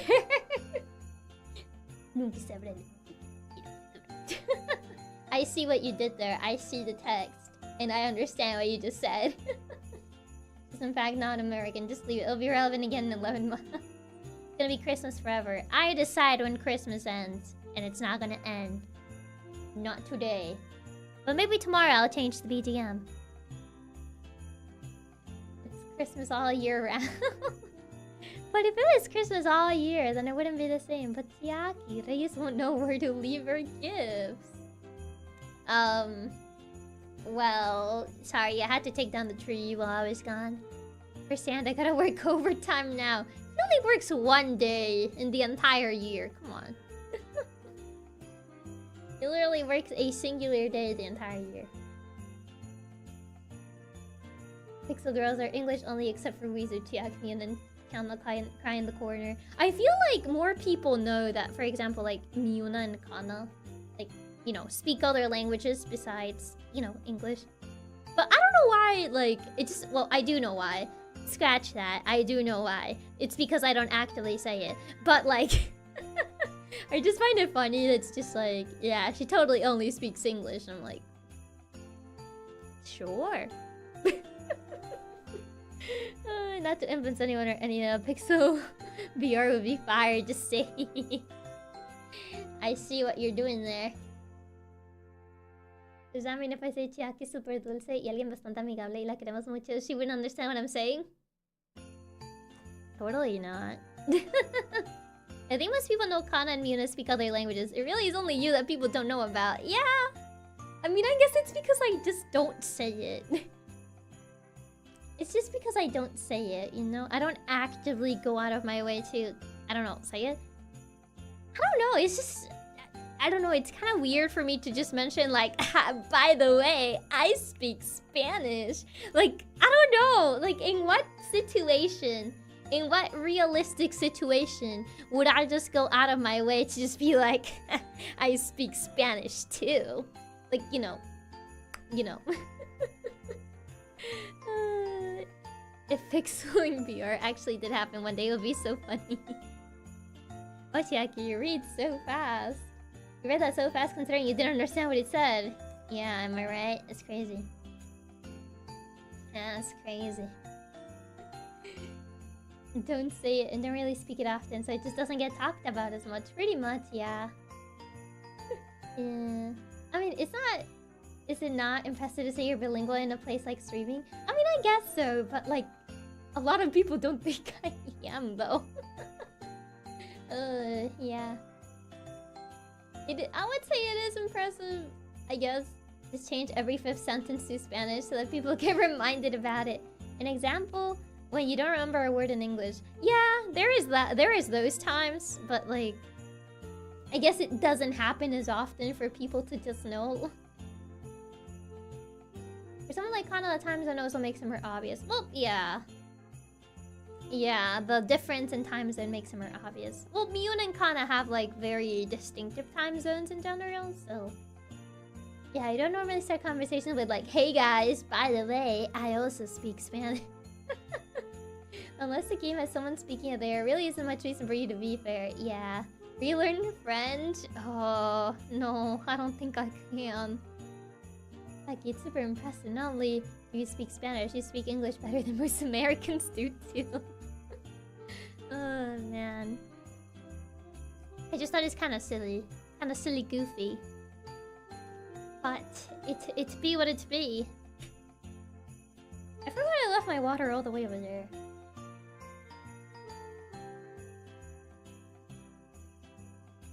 But yeah. It was just kind of like a really interesting thing that I noticed. Very interesting. Very, very interesting. But yeah. Comes back and already forgets to drink water. I forgot. What can I say? I just happened to forget. It be what it be. It's like when mom says we've got it is what it is at home. You know, gotta add a couple more variations, you know? How's the JP learning going? Not great. Oh man. Oh man, oh man, oh man. No water. No tea. I couldn't tell though. When Kana spoke with her accent, she could speak. I think it was Norwegian. Yeah. I think it is Norwegian, yeah. It's so many things I had, no wonder. It is what it is overused. Time to bring it be what it be. Exactly. Innovation, you know? You gotta improvise, adapt, and overcome. As they say. So, we gotta make some upgrades to the usual catchphrase. Actually, honestly, JP, it's such a pain in the butt to study because of all the kanji. Yeah, learning the kanji is the big one, the big issue here. Upgrades, exactly. Gotta upgrade the catchphrase. It was what it was. It'd be what it be. Chiaki, Nihongo's not josu. Nihongo's not josu. It really isn't. Since words normally shortened, then the upgrade should be it's what it's. No, that doesn't have the same ring. We can't change it to that. It be what it be. It sounds better. It's like it's still catchy and it's different, you know. It be what it be. But that's just how it is. I need to stretch. I haven't stretched in a bit. I thought Chiaki was Super Nihongo Josu and she knew that Heikaku means plan. I don't think so. I'm not very Nihongo Josu. It is what it is cursed, and I refuse to ever say it. Why? Why? It's what it's. Let's look at Wikipedia, Chiaki. I think I know your confusion about the Penguins movie. Because the movie's villain is an octopus with the same plan of making penguins ugly because too popular. Wait, it wasn't the dolphin guy who tried to do that? Man. That's crazy. Who would have thunk? Who would have thunk that that's, or that's what the villain was? They just recycled the plot for the TV show? I could have sworn the dolphin guy was a villain. Where did the dolphin come from there? I think it's because the dolphin guy was like one of the villains of Penguins of Madagascar. But I couldn't remember if it was a movie villain or like a show villain. But I think it's supposed to be like a show villain. They used to make them ugly twice. Is it actually twice? In the movie they also added their origin story. I think the dolphin's in the show. It might be that special. I feel like it might be that special. Because I remember there was like this long episode of like Penguins of Madagascar with the dolphin guy.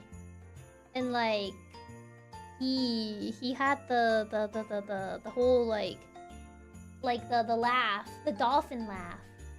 I can't even imitate it, but yeah. I think that was supposed to be a long episode, but in my brain I thought it was a movie.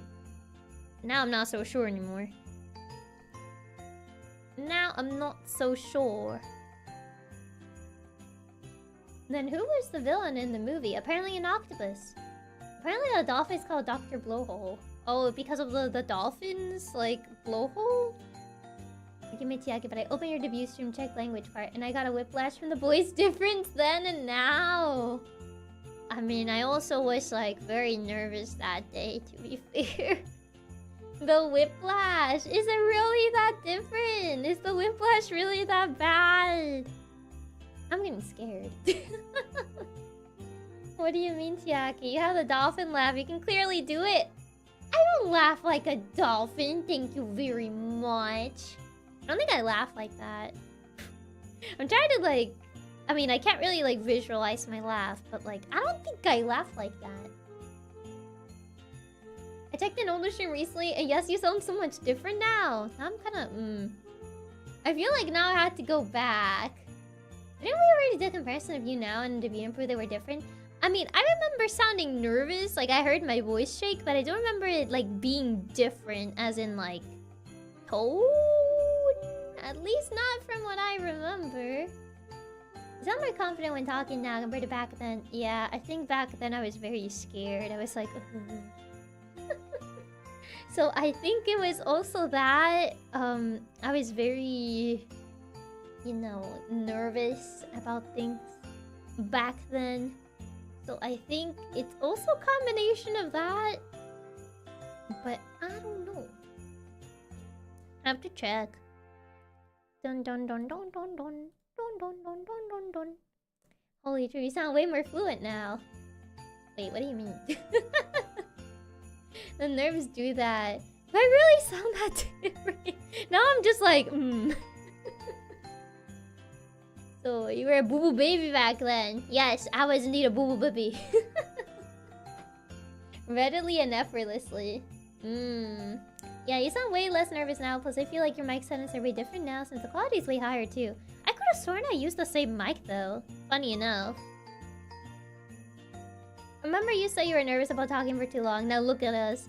Yeah, I was nervous about like, I guess Satsuing for too long, because I felt people were like, why is she talking so much? I'm here for the game. Why won't she stop talking? I think I remember like actually getting a couple people like that. They're like, oh, she's talking so much. So like, you used to use the same XLR interface. Maybe that could affect things. I use the same one, yeah. It's not bad, it sounds nervous. Although it sounds like your voice from your recent video. I see. I see. Now I beg for you to talk for longer instead of playing the game. Yeah, funny how things have turned out, isn't it? I think it's just a different tone, because I think like, I don't know if it's like, no, it's not emotion. I don't think emotion's the right term to say. It's more like, I don't know how to explain it. Meanwhile, the cats don't start crying if Chiaki doesn't yap for at least an hour before we start the game. I love yapping blue woman. But yeah, back in the debut era was like, I think 5 minutes at most. Because I didn't really Satsu for too long, because I was afraid people were gonna get mad. They were gonna get mad at me for chatting for too long. So I was like, okay, I'll just say hi and then I'll boot the game. Okay. 5 minutes? How did we survive back then? I don't think people really like complained back then. What about post-game yap? I don't remember if I did that. I don't remember if I ever like talked after the game. I can't remember. I remembered the pre-game was literally just like 5 minutes, which was literally just me saying hi. And then being like, oh, okay, I guess we'll go to the game now. Something like that. Post-game yap was more common, but only while you look for someone to raid. Yeah, I think it was like that. To be fair, doing an introduction stream after having joined an agency despite fumbling the interview, I too would be incredibly nervous. Yeah, for sure. And I guess in general, I didn't know what people were gonna think of me at the time. It was just like, oh no, man. I feel like I'm a little too geeky for people. I don't have the cute girl does cute things appeal. I'm too much of a geek. So like, I didn't know how things were gonna be. And then I had the trip. Yeah, the trip at debut week debuff. There was also that too. And that wasn't a trip I could cancel because that was like, that was already, you know, scheduled before we even debuted. So I couldn't really cancel that already. So yeah, by the time I started watching you, already got more than 5 minutes, but it was still super short compared to now. Yeah, it was definitely shorter, for sure. Nowadays, an hour-long post-game yap isn't even uncommon. What are you talking about? You're the living manifestation of cute girl does cute things. I don't know, I felt like I wasn't like the I guess the standard of like cute girl doing cute things. I was more geeky girl does geeky things. I guess. They claim she's not cute, meanwhile the thing cuts his ass and wants to say something. Yeah, geeks can also be cute. As a matter of fact, geeks are the cutest. Are they though? Not the best lore. But we love the geekiness. It has its own really cute charm. In my opinion, it makes you super cute. I love getting to hear you nerd out about the things you love. Geeky is very cute. You're a cute girl that does cute things though. At times. At times. I see. You don't have to be the standard. We like you as Chiaki. Yes, they are. You have your brand of cuteness that we cuts us like. I guess I can see that. I guess at the time it was well, it was different. It was harder to know. It was harder to gauge whether people would like me as I was, because I was more geeky than I feel my gen mates. So I was like, I don't know if I don't know if people are gonna like me very much. And I feel like how I look, it kind of gave people a different impression of how I was gonna be. So there was also that. There was also like my appearance versus my personality. I feel people thought I was gonna be a very certain way due to how I look. And when I happen to not be that certain way, that's kind of like, ooh, why she not like that? Ew. So I think there was also like a little bit of that. Chiaki conveniently forgetting how many times to say. Perhaps. You're a very cute individual. To be fair, PixelLink was thought as a gamer company, and you were the more gamer then, so... Most people who watch VTubers are into geek stuff. I mean, yes, but like, I feel like a lot of people, when they look at VTubers, they don't really look for like particular geeky VTubers. I feel I've seen a lot of people enjoy the cute girl, does cute things, sort of thing. Yeah, I'm starting out, it's a little harder to know, but I really do think that your personality shines so much now. You're really one of the cutest girls I've ever known. Aw, thank you. It's really sweet. Also, Blade, thank you so much for the tip. Thank you. Really happy for you, how you got used to talk to us and us with you. As a viewer, I was really worried to sound rude and being unlikable. I know some people complain, but trust me, you were the cutest back then as you are now. We love you, Aki. Aw, thank you, Blade. That's really sweet. I really appreciate the kind words. It really means a lot. It was definitely a very rocky period of time where I didn't know if people were gonna like me, because I felt my style of doing things didn't come across as like, you know, very cutesy or whatever. But yeah, it was kind of hard to know at the time. I remember those messages in chat. Yeah, I remember. I remember very well. I feel like my parents match well though. I feel people expected a little bit, something a little different when they first like saw how I look versus how I act. So I do think like some people are like, why is she not acting like my own personal headcanon of how she should act? So I think there was also that. Yeah, most VTuber fans go for cuteness around the geekness. Not the geekness per se. Yeah. To be fair, being called flagship VTuber PixelLink didn't help. I think at the time that's what they thought it would be. I don't know. In general, I feel like that title was dropped. It's not even on the website anymore, so I feel they kind of just dropped that entire thing. But yeah, there was that, and then I also felt it just kind of goes into a little bit of Shadow Boy Irish territory. Back then, when that title was used, I kind of felt like I failed them because, like, I felt people didn't. I felt like I wasn't particularly liked, so I felt like I failed to live to that title of like, yeah, the flagship VTuber PixelLink. So it kind of hurt it quite a bit just being called that. A lot of the times I kind of wish they just didn't call me that because I kind of felt that I failed to live to that title. So it kind of like, I don't know, it kind of struck, I guess not struck a nerve. Struck a nerve is not the right word. More of like, it kind of made me sad. So, yeah. You don't need titles. We'll know you're the best. Aw, thank you. I don't know what people are expecting from you from what your model looks, but what I do know is that I was charmed from the very first time I watched you. Aw, thank you, Mateo. That's really sweet. Still can't see what you mean by not cutesy. Might be because I'm used to it. The fact you were geeky and a gamer, I thought immediately it was something really cool. As I had similar interests, it was what initially caught my attention from your streams. But cool to be called the flagship of your generation. Never Chiaki. I mean, at the time when I found out that, I thought it was like, oh, that sounds really cool. But when I kind of felt that I wasn't living up to that title, it kind of just hurted me more.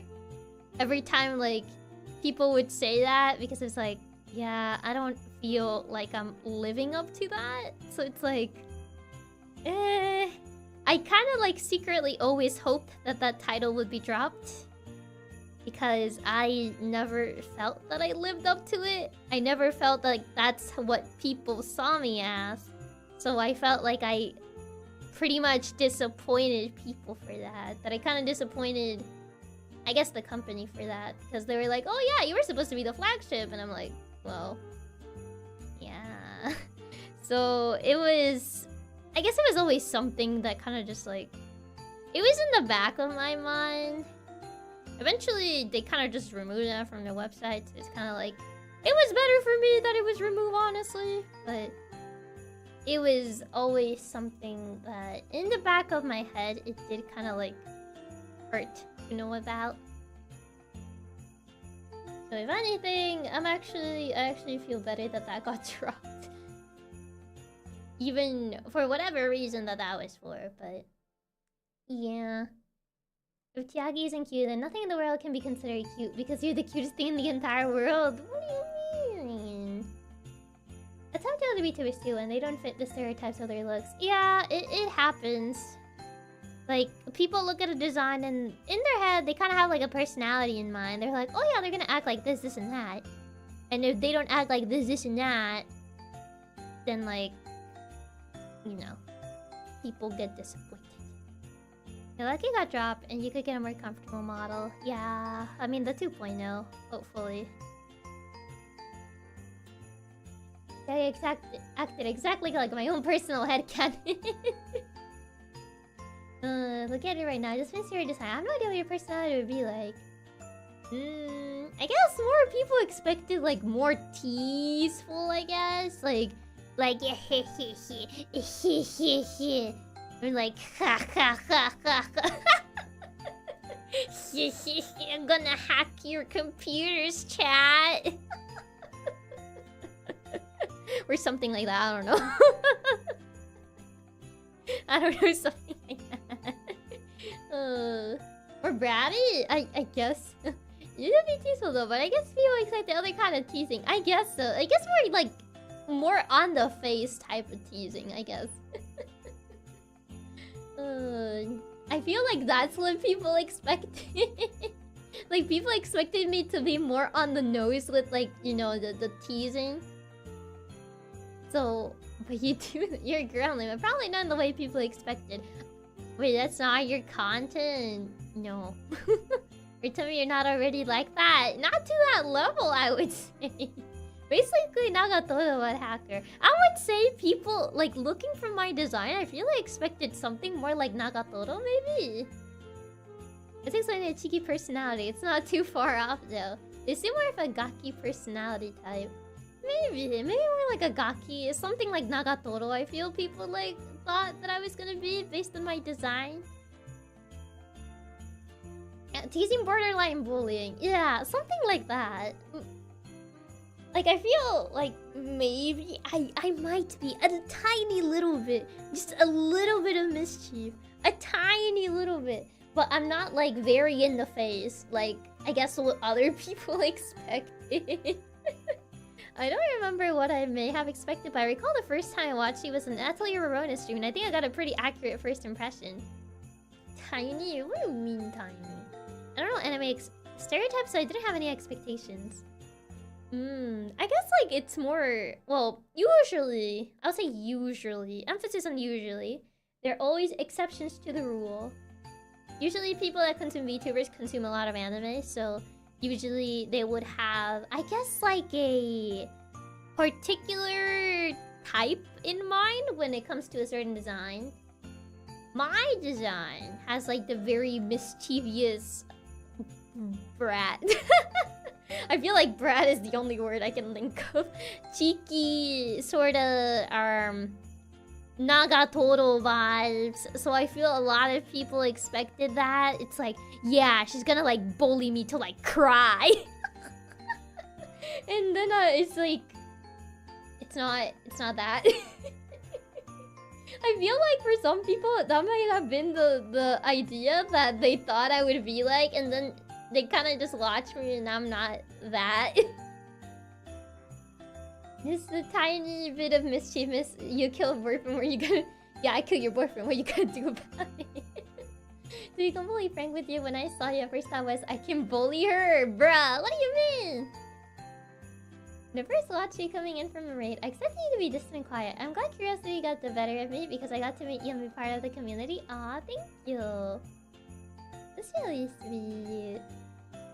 I'm really glad that you decided to stick by on Jolly. You just bully me to like cry? What do you mean?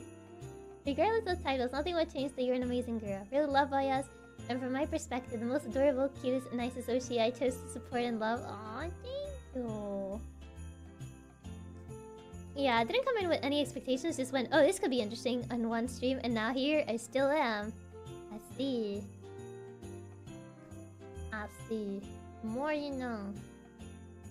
I mean, you do bully us until we cry. You won't let us eat the couch. I think he isn't far off from Chiaki. Not gonna lie, she looks bullyable. It's also my first thought. What do you mean? Listen carefully. I like bullying people. SMH. Unbelievable.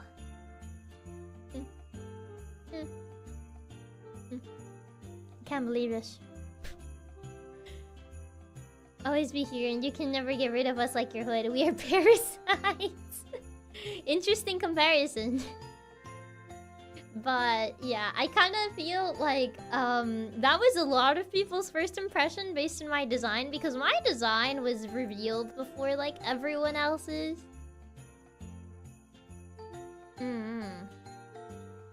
So I feel like since people had known what my design was gonna be like before all the other girls' designs, I feel like people kind of had like a more, I guess like a more general idea of what I was gonna be like in theory. Yeah, from Twitter too, totally forgot that. Yeah, because my design was like known before everyone else's. I hate to tell you this, Chiaki, but even on the first stream of yours I started watching, I did start teasing you right away, so you'd have teasable vibes. What do you mean? Well, Chiaki's busy worried about being like, I was busy holding my friends hostage, so they hear about this new cute hacker girl, V2 right now. I mean, at the time it was very like, I don't know if people are gonna like me. I think I don't know, I feel like I might be too geeky for them. Like, so I wasn't really sure. I was like, oh, what if you're fun to tease. I don't think that's a compliment. Too geeky for a bunch of nerds? Don't make me laugh. I mean, just like from what I've seen people would usually look out for, that's kind of like what in my head, I thought was gonna be the case. Because I saw people would usually look for like the cute girl, cutesy, sort of vibe. And I was too much of a geek for that. So I was like, oh, I don't know if I'm gonna fit that. But, we'll see. But yeah, your reactions are too... to being teased are just way too cute. There's no way we can resist. Is that so? Don't worry, being teasable is a good thing. That means you have cute reactions and you're extra adorable when you get shy. That's so much. You're very teasable, so much I can't go through a stream without teasing you at least once. This is a compliment.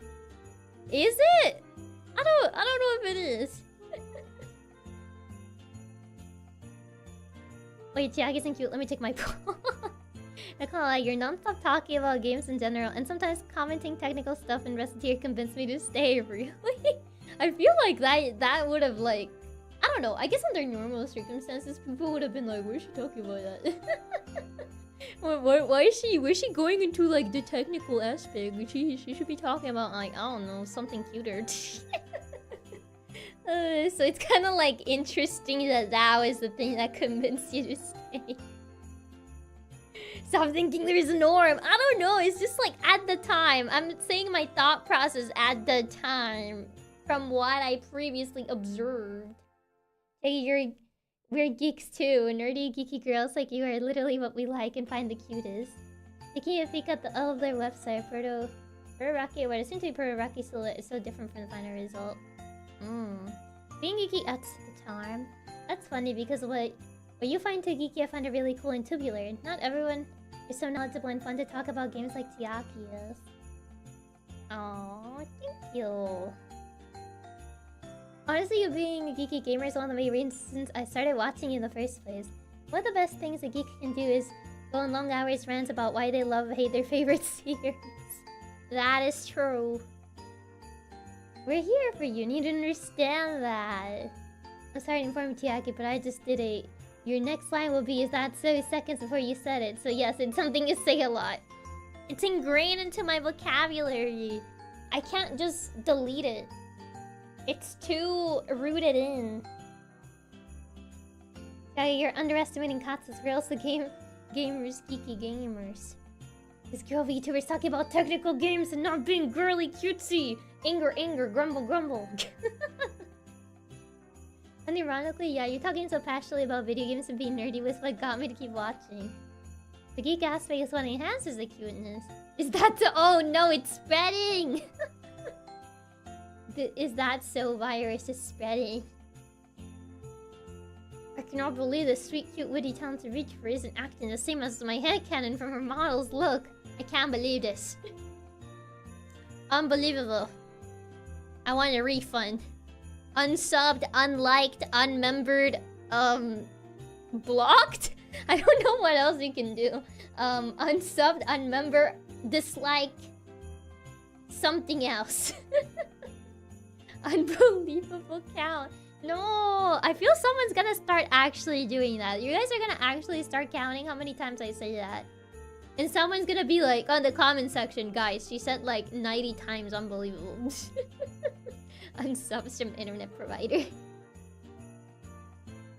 Also, give us a lot of leeway to bully you. No. Who did a hate post on Reddit? Didn't leave a comment for Algo, that's true. Don't leave a comment for the Algo. That's another one.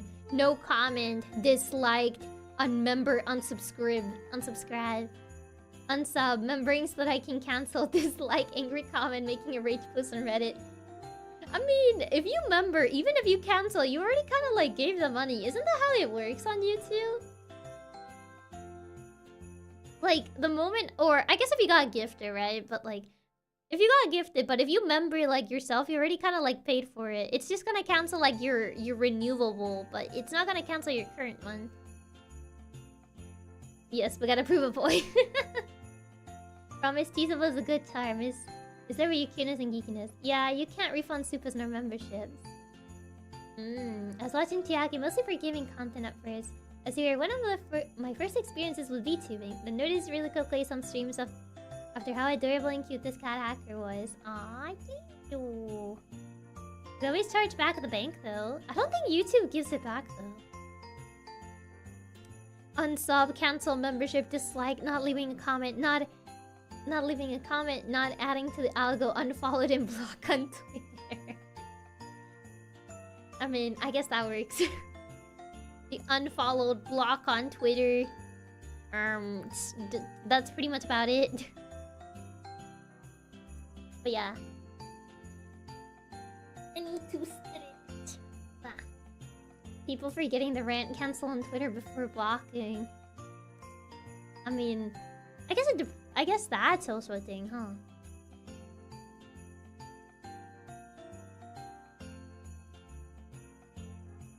Imagine getting your account canceled by YouTube because you charged back your memberships just because you were salty.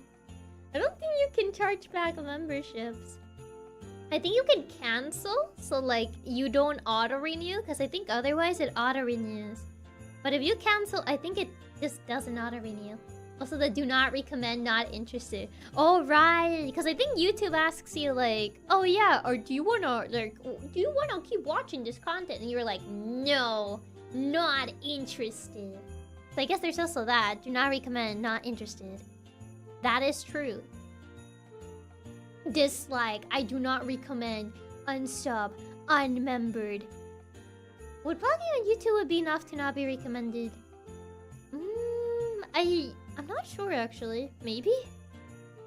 Do not show me more videos by this creator. Reason, too adorable. My heart couldn't take it. I imagine blocking might be enough. I think so. I'm not sure. I think if you block like an active like channel, I think YouTube just doesn't recommend it to you. I actually forgot you to ask that, as it almost never pops up for me. I think it's not very common, but I think it does happen sometimes. No dislikes because that drives their algo. I don't think so. I think it's only likes that drive it. I don't think dislikes actually drives up the algo. I think it's only likes. Because remember, they kind of just remove visible dislikes. So I think it just doesn't help the algo. I think it's usually just likes and comments. Like, comment, and subscribe, and hit the notification bell. Sorry, I had to do the YouTuber spiel. Dislikes? What are those? That is your dislikes. I think dislikes do affect algos and gets less recommended. As I've heard people say that it does affect, and I've heard other people say it doesn't. I'm not sure. I think dislikes was just because of ads, but I think they do affect algo. And don't forget to ring that bell to keep yourself notified. Oh my god.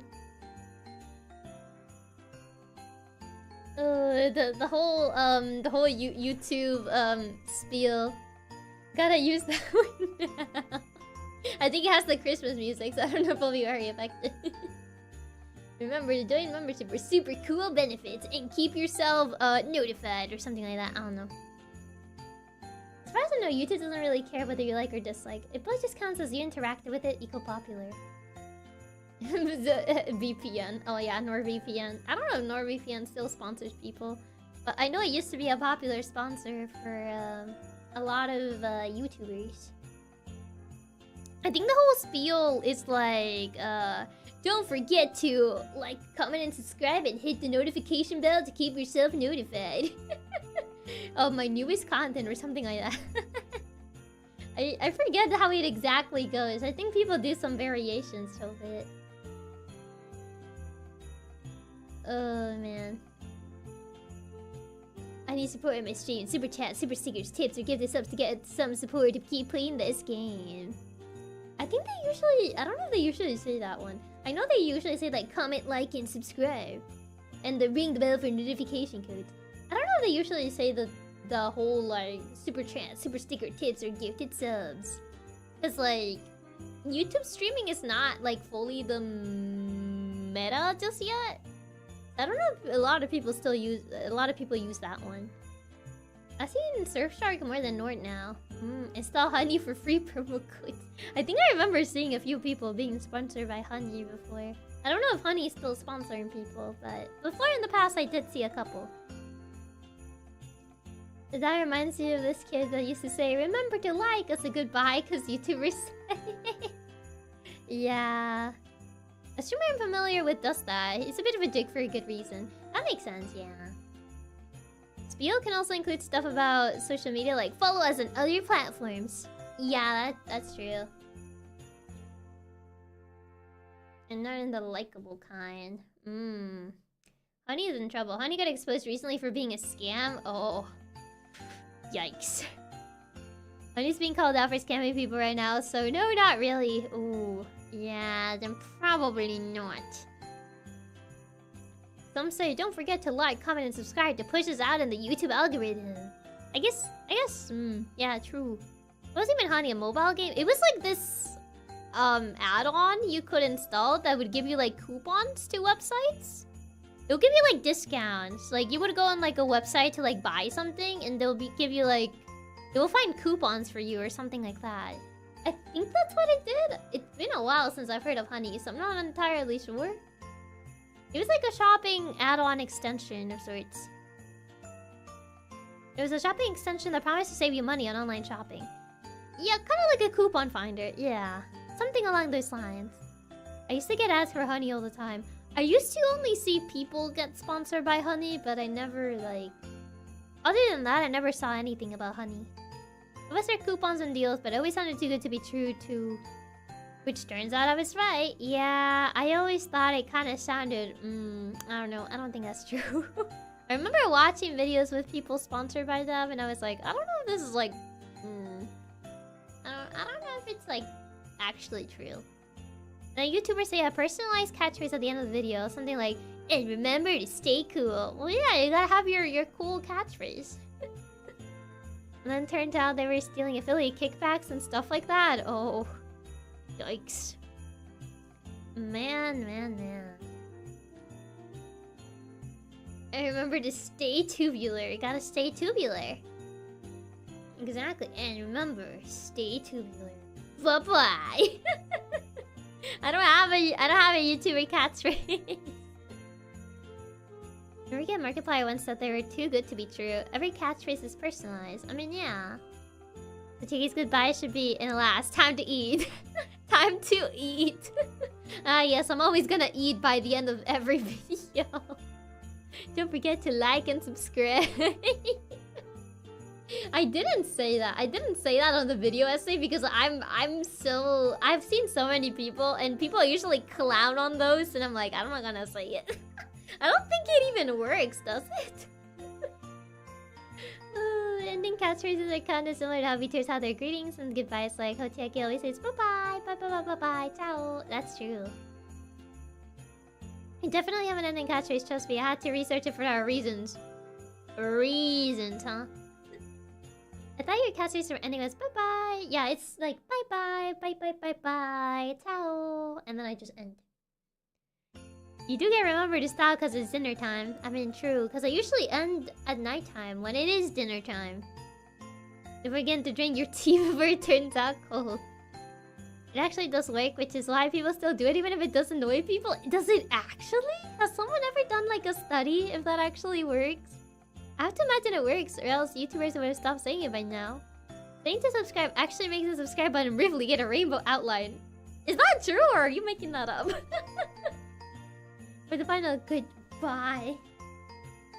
It's my favorite one. Why that one? Goodbye. Also, hope you have a nice rest of your day, night, whatever time it is for you. True, I also do say that one. Do you think a call to action does help? It does? It actually does that? Wait, it does? It's done that for a while? Ew. Does it only work on videos? Or does it work on streams? If I say it, will the subscribe button actually light up? I don't know if it actually works on streams. I kind of want to see if it lights up, though. Yeah, you can try it now. What are you supposed to say for it to light up? Do you just say, like, don't forget to subscribe? Don't forget to hit this, the subscribe button? Is that what you say? What do you say? I don't know if it does, because I'm already subscribed. Only videos. Man! It doesn't do it on streams. Say subscribe! Hit the subscribe button! You're so dumb. You're so dumb to say. I don't think it works, does it? Should have done it on the video. I was too self-conscious about it, so I didn't want to do it on the video. Oh my god. I was feeling... I was so nothing to saying subscribe. We didn't make like a 3-second song video and try it right now. I'm guessing it only lights up in videos and not live streams, so still need to analyze the audio to determine if you said it true. But this is a bot, it might work maybe. Watch the bot and tell me.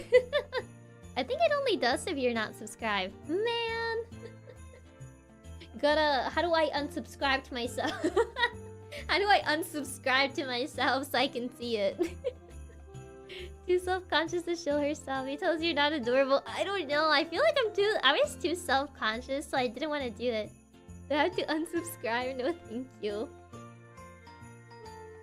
This is a bot in my work. It only works if you're not subscribed. Man. No, it does. No, it does. It even in sub channels. I've seen it in other channels. hit the subscribe button. You will be able to see more really cute cat hacker gameplay. True. Checking out being subscribed to your own channel would be so funny. I don't think I can do that, but it would be funny if I could. Just unsubscribe to myself. But yeah, man, I can't do it. Hold on, let me pull out my alt account. I used to rake polls. I mean, what? What was that? Taking a... But yeah, I can't wait for people to watch the VOD and get flashbang by this sub button lighting up. I just want to see if it works on streams, but it doesn't seem to, so it's only a video thing. I didn't know that it actually did that. That it actually just, like, made the subscribe button light up. Now I need to, like, watch... Now I need to go look at, like, a video or something and wait for the person to say, like, don't forget to subscribe, and see if the button lights up. I've seen it not glowing when they say subscribe, even if they point it out, so it might also be a regional channel-based thing. Aw, man. I want to see the pretty lights. I want to see the lights, too. I never seen them before. I was very curious about that. Man. But it doesn't work on streams. It only works on videos. Honestly, I had no idea it did that either, but maybe that's because I usually watch YouTube on my TV except for live streams. That's fair. I would watch more on my TV, but I get ads on the TV. Cause I don't have YouTube Premium. I want to see you subscribe, RGB lights. I want to see them too. Yeah, if you watch full screen or as background noise, you likely won't notice it. No, I can't believe this. Might also be limited depending on if you watch on app or browser. This is terrible. Now I can't check it. Now I can't check if it actually does that. I'm in shambles. You can say it next time when you do the chapter 2 Minton video. I'll just say, don't forget to subscribe. Just so I can actually test the theory. Just because I want to know. I didn't do it on the first video because I was so self-aware and I was like, I don't want to come across like that. So I didn't do it. Because I wasn't sure if it actually worked. I was like, I think it might just be an annoying thing that people say. So I wasn't sure if I should say it, so I just didn't say it. I just didn't say it at all. Yeah, the TV ads. Yeah, YouTube on the TV has ads. I mean, it has ads everywhere, but yeah. The hacker can't wait to do it for my heart to take. Just so she can test the sub button lighting up, no other reason. I need to see it. I'm curious. Don't they say it even in video essays? They do, but... It's kind of funny because I usually disassociate when they say that. So I actually never, like, seen the YouTube button light up, so... I didn't know it actually lit up. I just thought it was, like, something, like, every person said just because, you know, they gotta promo themselves. So yeah, I didn't know it was a thing. Would be funny though, Smash Mouth horror videos were really popular back then, around the time people said that they didn't subscribe. I guess so, yeah. Yeah, whenever people say it, I tune out for a moment. Yeah, that's kind of like why I just didn't say it, because I thought people were just gonna like tune out immediately. So I was like, I'm not gonna say that. So I didn't say it. Your brain shut off when they said it? Yeah, my brain just shut off. It just like disassociated. So I didn't notice if the YouTube subscribe button actually lit up or anything. So that's a first that I'm hearing that it actually does that. Very interesting. I don't know, I feel very self-conscious about doing it, so I just never... Do you skip the sponsor? Also, this is so sweet. I also skip the sponsor. Okay, sometimes I watch it. Sometimes I do sit through the sponsor if it's in the middle of the video, but if it's at the beginning, I skip it.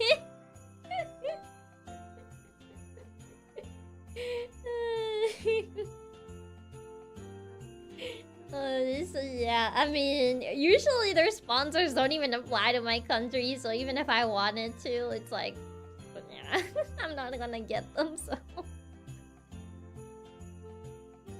Yeah, if it's at the beginning of the video, I do skip the sponsors. No, we're from where it clicks 2 minutes later. I hit L like 5 times almost instantly. I usually skip unless they actually work it into the actual content. Yeah, I've seen like some people like work it into the content, or they kind of make like the sponsors like a skit. Like people that make the sponsors like a little like creative skit, I do watch it because they make it entertaining. But usually if it's just like a regular sponsor, I skip it. Honestly, my brain also shut off where I just straight just said skip it. I thought people just said it for the algorithm. Apparently, YouTube subscribe button actually does something. Oh my god, I tested it and it worked. The subscribe button does lit up. Wait, did it? Does it work with streams, or did you look at a video? Find the right countries to get the big sponsorships. Yeah. To be honest, in my case, depends on who's doing the sponsor, like the channel owner, because some do sponsors really funny, others just tell the video to start a sponsor. The only times I watch sponsor spots are when they make it in a funny little skit. Yeah, same for me. Oh man, when they make the sponsor as a skit or into the content, I hate it. Even if it's good, I pay to not see ads. I mean, if it's at least in the skit, it's at least more entertaining than just being like a regular sponsor. But yeah. The skit sponsorships are much better than regular ones. Yeah, the skit ones I watch since those are fun, but if it's just an ad read off of a script, then nah, you're getting skipped. Yeah. On videos, so it does show on videos. Very interesting. The subscribe button does lit up. That's crazy. Nah, man, I gotta respect the game. YouTube doesn't pay, so sponsorships are the way channels stay upload usually. I mean, yeah, YouTube doesn't really pay that much for like views or anything like that. That is true. Like, oh boy, you get those cents for every 1K views. I can buy myself a Hershey's now. So like, yeah, YouTube doesn't really pay that much for views. Like, I think you get like cents for every couple, for like every 1,000. If you're a bigger channel, I think you get a little bit more, but even then, it's not a lot. Yeah, I can't blame people doing the sponsors, but I also can't blame me for skipping them. Yeah. Oh, a whole Hershey's. Look at Ms. Rich over here. It's a whole Hershey's. That's crazy. But yeah, that's kind of like how it be. Hey, now you're 2 cents richer. Ah, yes, 2 cents. I can get a lot of things for that. So yeah, I can kind of see it. Hershey's is royalty if they only pay cents. How many Hershey's will the 2-hour Chiaki video essay buy? It depends on how many views it will get. maybe 1 Hershey if I'm lucky. Really, the fact they pay so little unless you get like 100 thousands of views per video. Yeah. All about the content. It's all about the content, yes. 1 whole Hershey? You're eating good. 1 whole Hershey, but the tiny ones, not the big ones. 1 whole Hershey chocolate.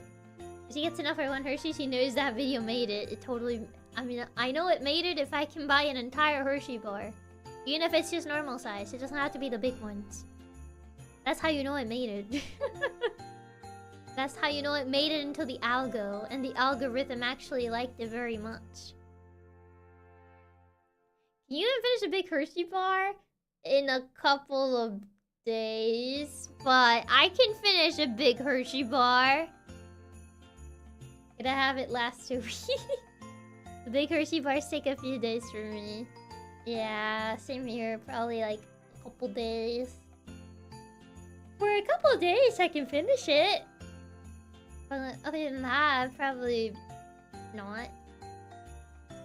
Those ones are the symphony bars. I don't think I've heard about the symphony bars. That's definitely a new one for me. How big is the Hershey bar anyway? Depends on the size. I think there's the king size? I think that's what it's called, right? When I look king size, I only get bed sizes. King size Hershey. Yes, there's the king size Hershey, and then there's like the regular Hershey's, which are a bit smaller. Chiaki eat Snickers. Thank you for the tip, Eva. Thank you for the Snicker tip. can buy a whole Snickers with this. Actually, how much are Snickers? I think I can probably buy 2 Snickers, maybe. And there's me who eats the big ones in minutes. The king-size ones? I think there's a... No, there's a bigger one than this one. I think there's a bigger one than the king-size. I could have sworn that... Oh, wait, never mind. It's just the picture. I think the picture just makes it look smaller. A standard Hershey's bar is 30 centimeters long. You measure it or did you Google it? When I hear king size, I can only think of Burger King. That's the name I haven't heard in a bit. Burger King. Do people still eat at Burger King?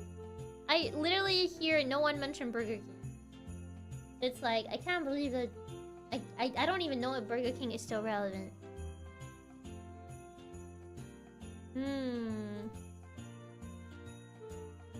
Yes, me. Burger King has really irritating commercials in the US. Really? I don't think I've ever seen a Burger King commercial. Well, not recently. I don't think I've seen Burger King commercials recently. There's a huge spreadsheet online about the Hershey's chocolate. I didn't know there was a huge spreadsheet about them. Well, when you're hungry... I mean, yeah, but like, is it like your first option when you're looking for fast food? Is Burger King your first option, or do you go for something else? Burger King was my preferred burger place over McDonald's, so I always go there. I have a friend that's subsists on a constant stream of Burger King. That's crazy. But there are still people that eat Burger King. Because usually I don't get to hear Burger King a lot in conversation when it comes to fast food places. Only when we get coupons in the mail. It aids but not great food. Chipotle. I think Chipotle, yeah. I have In-N-Out, so no. I tolerate Burger King if it's the only option available, but my dad hates eating there because he thinks they're scalping on him on the price, so we never eat there. Something else first. I see. Does Burger King still have the guy, the king mascot? I remember he looked kind of scary. Burger King mascot. Do they still... Oh god, they still have him! Do they? You still have this guy? Oh god, I remember he kind of scared me. I remember he was very creepy looking. I think him and Ronald McDonald are pretty up there on kind of creepy mascot. The king mascot, yes, they still have him. Yeah, the king. And the franchise is named after him. I mean, yes, but like, even franchises that are named after their mascots, they kind of like stop using a mascot. So I dislike Burger King, but my family likes to buy from there. My first option is buying sushi as the prices are almost the same. The king mascot. I like Burger King the most, but when I want a quick buy, there are plenty of cheaper local places near me. I see. There's Burger King in my town, mainly use the chicken sandwich coupon. Personally, I think I'd rather starve than eat at Burger King. That bad, huh? Last time I ate at Burger King, the meat was uncooked. The Sneak King game. Do you know he has a game? He has a game? But man... I never found him creepy. I don't know, something about him just kind of always... Yeah, there's even a video how Burger King got their creepy king mascot. See, even someone made a video about like how creepy he is. I literally was just looking up pictures of the Burger King mascot, and one of the things I got was literally how Burger King got their creepy king mascot. Someone made a video about it.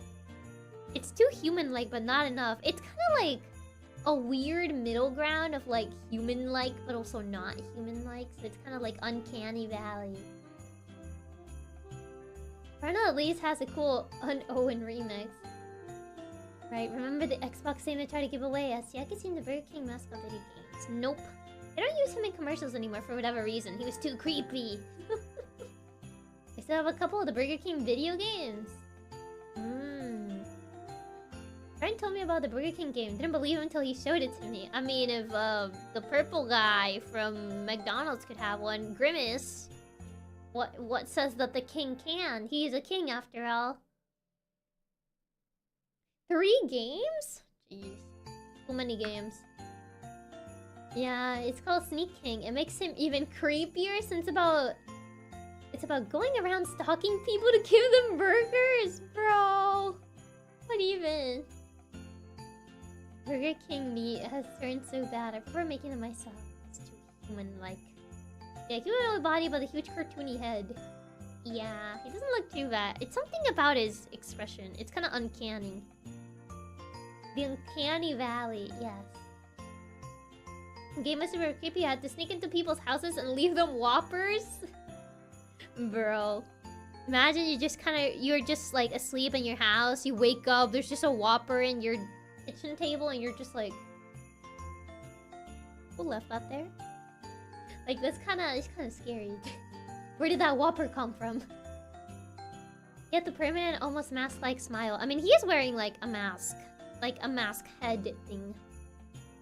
There was a hand puppet of the king for the kids' meals, and without the beer and orange hanger. Grimace has a game? Yeah! The Grimace game. Wait, Grimace has a game? Did he have, like, the Game Boy game-ish? Oh, it threw it out to spite him. Reminder the KFC dating sim is a game that exists. I mean, who could forget the Colonel Sanders dating sim? Grimace game. Grimace's birthday! You guys never played Grimace's birthday? That's the Grimace game. It literally was released 2 years ago. Well, 2023, but probably around a year. Yeah, it's a year because it's June 12th, 2023. So it's still a year and a couple months. It was released with the Purple Shake too, right? Yeah, it was released with the Grimace Shake. Grimace's birthday. The game. Purple guy from McDonald's? William Afton? No, not William Afton. Grimace. Grimace has a game. After the grippy guy over the current commercials with the guy singing off-key about Burger King. I'm kind of scared about looking them up, but I'm also intrigued. I don't know if it's just me, but... You're cutting out when the music stops. Am I? Am I cutting out when the music stops? I don't know if it's just me, like, just not speaking, or if my mic's actually cutting off. I don't know. I haven't noticed anything. Not sure. I haven't heard you cutting out at all. I know the Grimace birthday Slender Man game, but I also want to see how it tastes. I don't think the Burger King mascot is that creepy. The original Ronald McDonald, on the other hand, I think it's the uncanny valley for me. Like, it's just very weirdly uncanny. It's unnerving. Which creepy, Ronald McDonald or the Burger King? I don't like clowns, so I like clowns. Kind of, I don't know. I don't know. I don't have like a clown phobia or anything, but it's just like, if I don't have to, I won't. So Ronald is terrifying. Yep, music just re-loop, no cut. Yeah, I think the music just is looping. You tried the Grimace Shake? No, because we didn't have it here. Grimace Shake was not a thing in here. But I do remember like a lot of people making memes about like the Grimace Shake. But I never got to try it because it's not a thing that was available here. You know that Ronald has a different name in Japan? Instead of Ronald McDonald, they call him Donald McDonald. Oh, I think I remember hearing about that actually. Grimace Shake was US only. Yeah, I think it's a US thing. Clowns can be a little off. Why you hate clowns? That's why you also hate jokes. It's not because of that. It's just the uncanny appearance of some of them. Now I can't recommend the FE-inspired game about clowns and she's afraid of them. I'm not like afraid of clowns. It's just like weirdly... I'm not too much of a fan. So yeah, that's kinda... What's the topic? We're talking about the Grimace Shake, and then we talked a little bit about Ronald McDonald and the King from Burger King. Chiaki doesn't hate jokes. She has an entire pun book. Is that why you also hate Hortensia? Because she had a gesture resemblance? No, it was more of her attitude. We're talking about clowns. I had to try it, but it wasn't available where I live, which was a shame. Yeah, I was curious about it. It tasted so sweet, like nauseatingly sweet. Was it that sweet? Like, I remember people making memes of, like, drinking the Grimace shake and then they're just passing out. Like, oh, it's so bad that it just passes out. But I never kind of, like, understood what it tasted like. Because no one would say what it tasted like. Everyone would just do, like, the meme of, like, trying the Grimace shake and then just, like, passing out. And I'm like, I don't get it. I don't get the joke. Someone explain the joke. What's so bad about the Grimace shake? I can't wait to see someone code the AI recap for the last 20 minutes. Oh god. The AI recap is gonna be very messy. It's gonna be like, oh, she's talking about Burger King and Ronald McDonald and Grimace Shake and... It's just gonna be a mess. I wanna try the Grimace Shake because I like berries, but it's not in PH still. Yeah. I think it was only in like very few places. Doesn't help too many clowns are depicted as evil nowadays. Yeah. It was like cotton candy and berry flavor. I actually thought it was okay, but personally McDonald's shakes are just mid in general. Maybe it just tasted like pure sugar. That's why it was hard to pinpoint. Maybe? It's not because it's bad. It's just because of the... Meme? What? Meme? The meme? I'll be honest, I still don't get the Grimace Shake thing. I never got the joke. The joke wasn't that it tasted bad. It was that Grimace would go after the people that drank it like a stalker. So people would just like die when they tried the Grimace Shake? It tasted like sugar and purple. What does purple taste like? I just assumed that it's grape flavored milkshake. I remember someone making a meme once drinking Grimace and they exploded similar to one of the Crash Bandicoot Dead animations. Never tried the Grimace Shake because the local McDonald's always said they were out. I mean, they were very popular, so it makes sense. You joke about Ronald McDonald, but there's literally a Japanese commercial where he's an actual horror killer clown! Oh my god. Why? Yeah, those videos were just a meme trend. Good night, Chiaki Katsumi. Bye-bye, Angeli. Hope you have a good night. Thank you for stopping by. Yeah, the joke was that it was like a bad horror movie where if you drink the shake, Grimace will kill you. Still don't get why it popped off like it did. I don't know.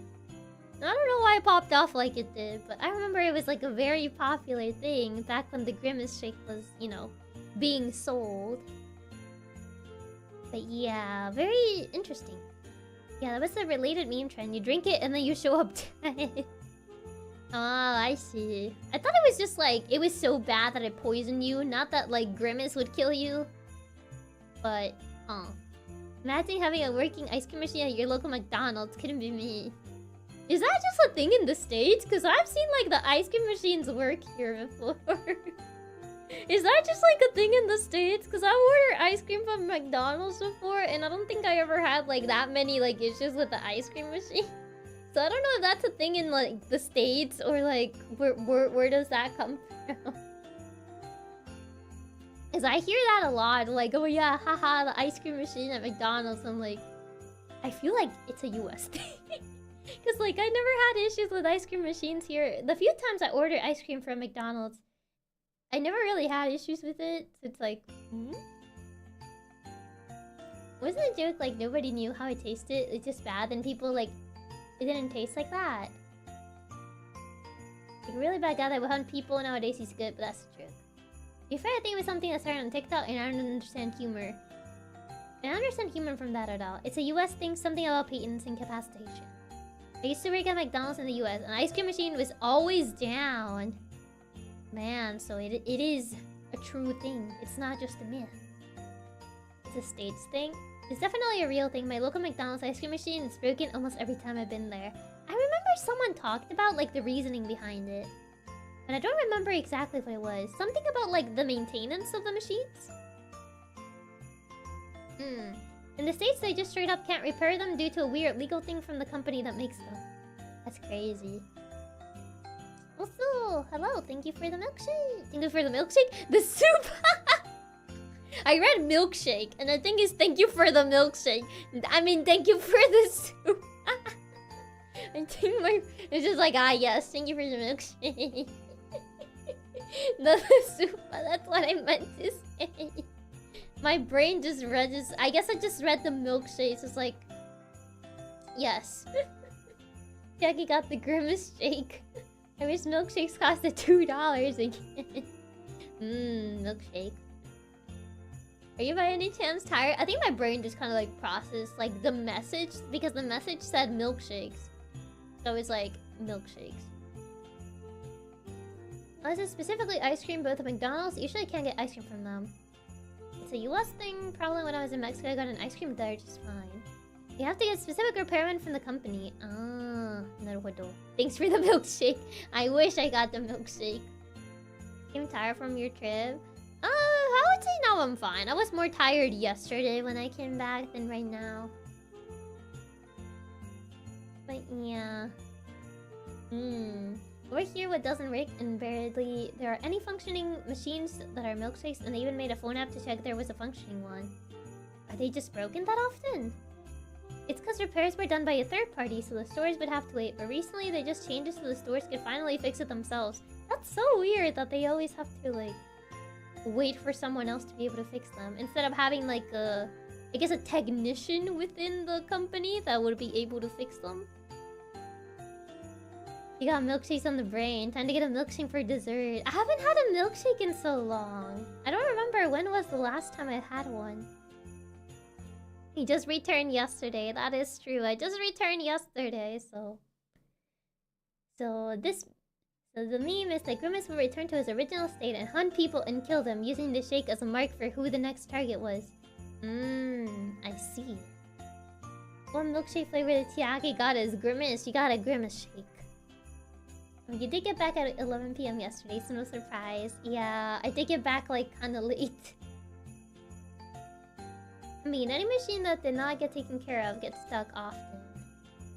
It's such a strange situation. I remember people saying it was something related to the maintenance of the ice cream machines, but I'm not 100% sure. I guess someone that has worked there before would kind of get like a better gist of why they're always down. The company that produces them had exclusive rights to repair them, so McDonald's had to wait around until a company would come by to fix them. That's so dumb. It's actually so dumb. Like, that's kind of like saying, like, any device you have, if it breaks, only the company who you bought that device from can fix them, and no one else can. That's, like, so dumb. Like, what even? I'm actually craving milkshake so badly now, so I might actually go make one after this. Enjoy the milkshake.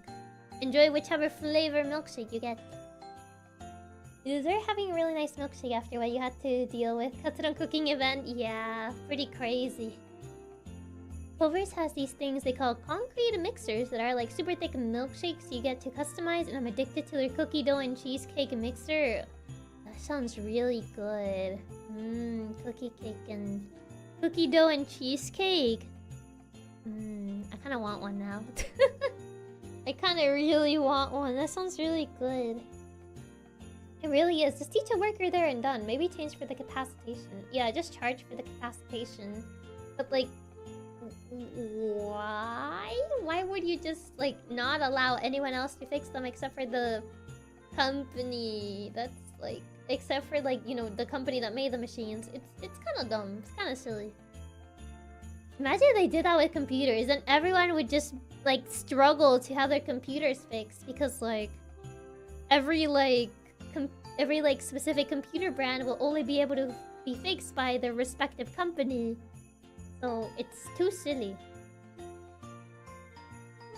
They've been trying to make a thing we literally have to fight for the right to repair so that anyone can fix stuff. Yeah, it's really weird, but personally McDonald's where you can weren't allowed to repair themselves. Stop, you guys are making me hungry! I am getting hungry too. If you ever happen to visit the States and go to Culver's, I highly recommend. They're one of my favorite fast food places. I'll keep that in mind. It's not that it's down. I thought it goes into a 4-hour cleaning cycle 2 times a day for some reason. I remember hearing something like that, but other people say that it's like they actually go down. And like only certain people can fix them. People from like the company that made the machines. I mean, they already gave an example of computers. I mean, the company makes money if only they can fix them, so that's why. But it's not efficient though. Operation makes Chiaki crave milkshake was a success. I want a milkshake now. Really eager to drink a milkshake myself. I know what I'll be doing tomorrow. I want to get one. I really want to get a milkshake now. Apple, to be fair, I forgot about their computers. The Mac. The Mac computers. I never actually owned a Mac. I've always been like not a Mac person, so I don't know how to use a Mac because we never owned Macs here. It's always been like Microsoft. So I don't know, never really. I don't know how to use them. They look kind of intimidating. Where do you get your milkshakes? I don't really consume milkshakes often, so I've only really like fast food places milkshakes, but I don't even remember the last time I had one. Oh yeah, right, Apple. 4 hours, bro. So they're just out of order 1/3 of the day every day. You just gotta arrive at the exact time where they're not like on maintenance. Do you think Chiaki often says when she's about to unstream? But yeah, and alas, you guys are just keeping track of my phrases now. I recommend that all fast food places I eat tend to be local places that I doubt have an international presence. That's fair, yeah. If you got milk and ice cream, make your own. I don't think I have ice cream. 2 times a day is 8 hours, so you're right. Oh, man. Takes a bottle of milk. Here you go. I'll even add strawberry Nesquik. They're teasing me about the strawberry Nesquik. I also forgot Macs existed. It's not that different from Windows, but some quirky things are pretty common. I only have like a couple quirky things. Fair, Macs are definitely not for gaming. I can't game on my MacBook. I only used a Mac in school, but it's been so long I would have zero clue how to use it. Can make your own. It's just ice cream and milk. I don't have ice cream though. Okay, I personally hated Macs for a long time, but in college I had to use it at my lab technician job, and I ended up really liking them, and now I own a MacBook. Wow, that turnaround, that's crazy. The character arc change. Went from a Mac hater to a Mac lover. I don't think I have ice cream. Fix that! It's kind of late to go to the store. It's 8. It's 8 p.m. Order ice cream? You want me to buy ice cream at 8 p.m.? You said I would never. I was just offering you a nice corn syrup flavored drink. You take that back from Nesquik. Macs are popular with hipsters 20 years ago. The only Apple product I have ever used was an iPod. I still don't like Macs and I have to use them for work. I'm sorry, I have to leave. I've been very sick and I'm having a really bad night hiccup. Really happy to have Chiaki back, and as per usual, you're the best hacker. Chiaki love. Bye bye, Blizzard. Hope you have a good night and that you feel better soon. Thank you for stopping by. Don't go, just order online or through phone. I mean, there's that, but like, never too late for an ice cream run. If the store is open, it's not late. I don't know if they're late, if they're open on Sundays. To be fair, I don't know if my local place is open on Sundays, so I'll have to check. But yeah, we'll see for real. Apple has some quirks and tricks that are actually pretty neat. I see. Pretty interesting. I don't know, and just in general, like, I just never really use like Mac computers. I always pretty much been a Microsoft Windows person. Just don't use like Mac. It's always been that way. I think it's also because Macs tend to be on the pricier side in comparison to like other computers. So, to be fair, yeah. If it's never needed to use one, it's not worth to try to learn. Honestly, I'm a Windows baby. I don't really feel the need to change. Yeah, I've always been a Windows baby. So it's like, at this point, they're pricey. Yeah, they're pricey. Linux is the best. So I've heard a lot of people praise Linux, to be fair. And Macs are definitely not cheap. They're pricey. So you admit to being a baby? No. It's a figure of speech. It's simply a figure of speech, not like literate. Not like a literate definition, you know? But you get what I'm trying to say.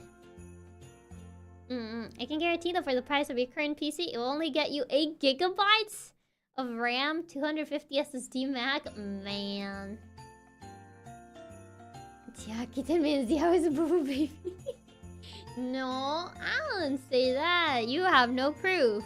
I'm gonna delete the bot. It's because it's open source, so you can literally do whatever you want with Linux. Yeah, that makes sense.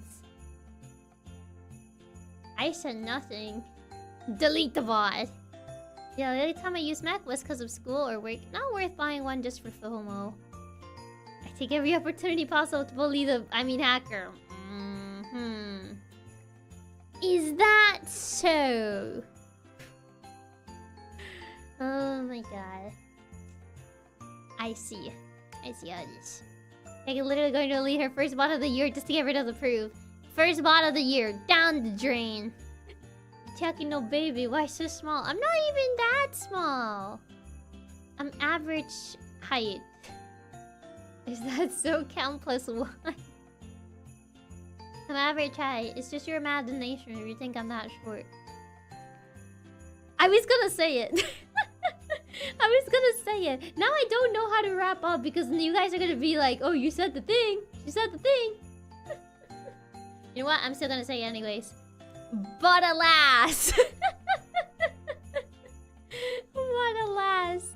We'll have to wrap it up here. Because it's getting kind of late and I need to have dinner. Say the line, Chiaki. Oh, not the line. Was that so? No. She said the thing. Let's go. She said the thing. Oh my god. That's why I didn't want to say it, but it's the only way I can wrap it up. She said it. She said the thing, guys. She said the thing. Oh man. Who is live right now? Who is live? Daya is live. I don't know if she's ending. What time is it? When did she start? She started... It's been like 2 hours? She started like 2 hours ago. Maybe she'll still keep going. Time to look for synonyms. I'm not just gonna like carry a thesaurus all the time just to find different ways to say the, you know, the ending phrase. Also, hi, Maki Lune. Welcome. But yeah, I already have the schedule done. I'll probably just post it after the stream ends, as I forgot and I didn't know when I was gonna post it. So instead, I'm just gonna post it when the stream ends. Can we get a sneak peek? You will literally just get it once the stream ends. Just wait a couple minutes. You guys can wait. You guys can be patient. I believe. You guys gotta be a little bit... Come on, it's already done. No. No. You'll see it in a bit. But yes. Thank you everyone for welcoming me back and for hanging out with me. Really appreciate it. Happy 2025. And I shall see you guys soon again. I shall see you guys soon TM. By soon TM, I literally mean tomorrow. Also, Raps, thank you so much for the tip. Thank you. Here's the whole new year that we get to spend with our adorable cat hacker leader. Really missed you when you were gone. I can't wait for all the fun memories we'll make together. Thank you for being the most adorable cute cat hacker girl. Aw, thank you. Really appreciate it. Thank you for the warm welcome back. Yeah. Okay. And now, without further ado, here is the raid message. Okay. Here's the raid message, and I shall see you guys tomorrow. Okay. Bye-bye. Bye. Ciao. Good. Bye. Bye-bye. Bye.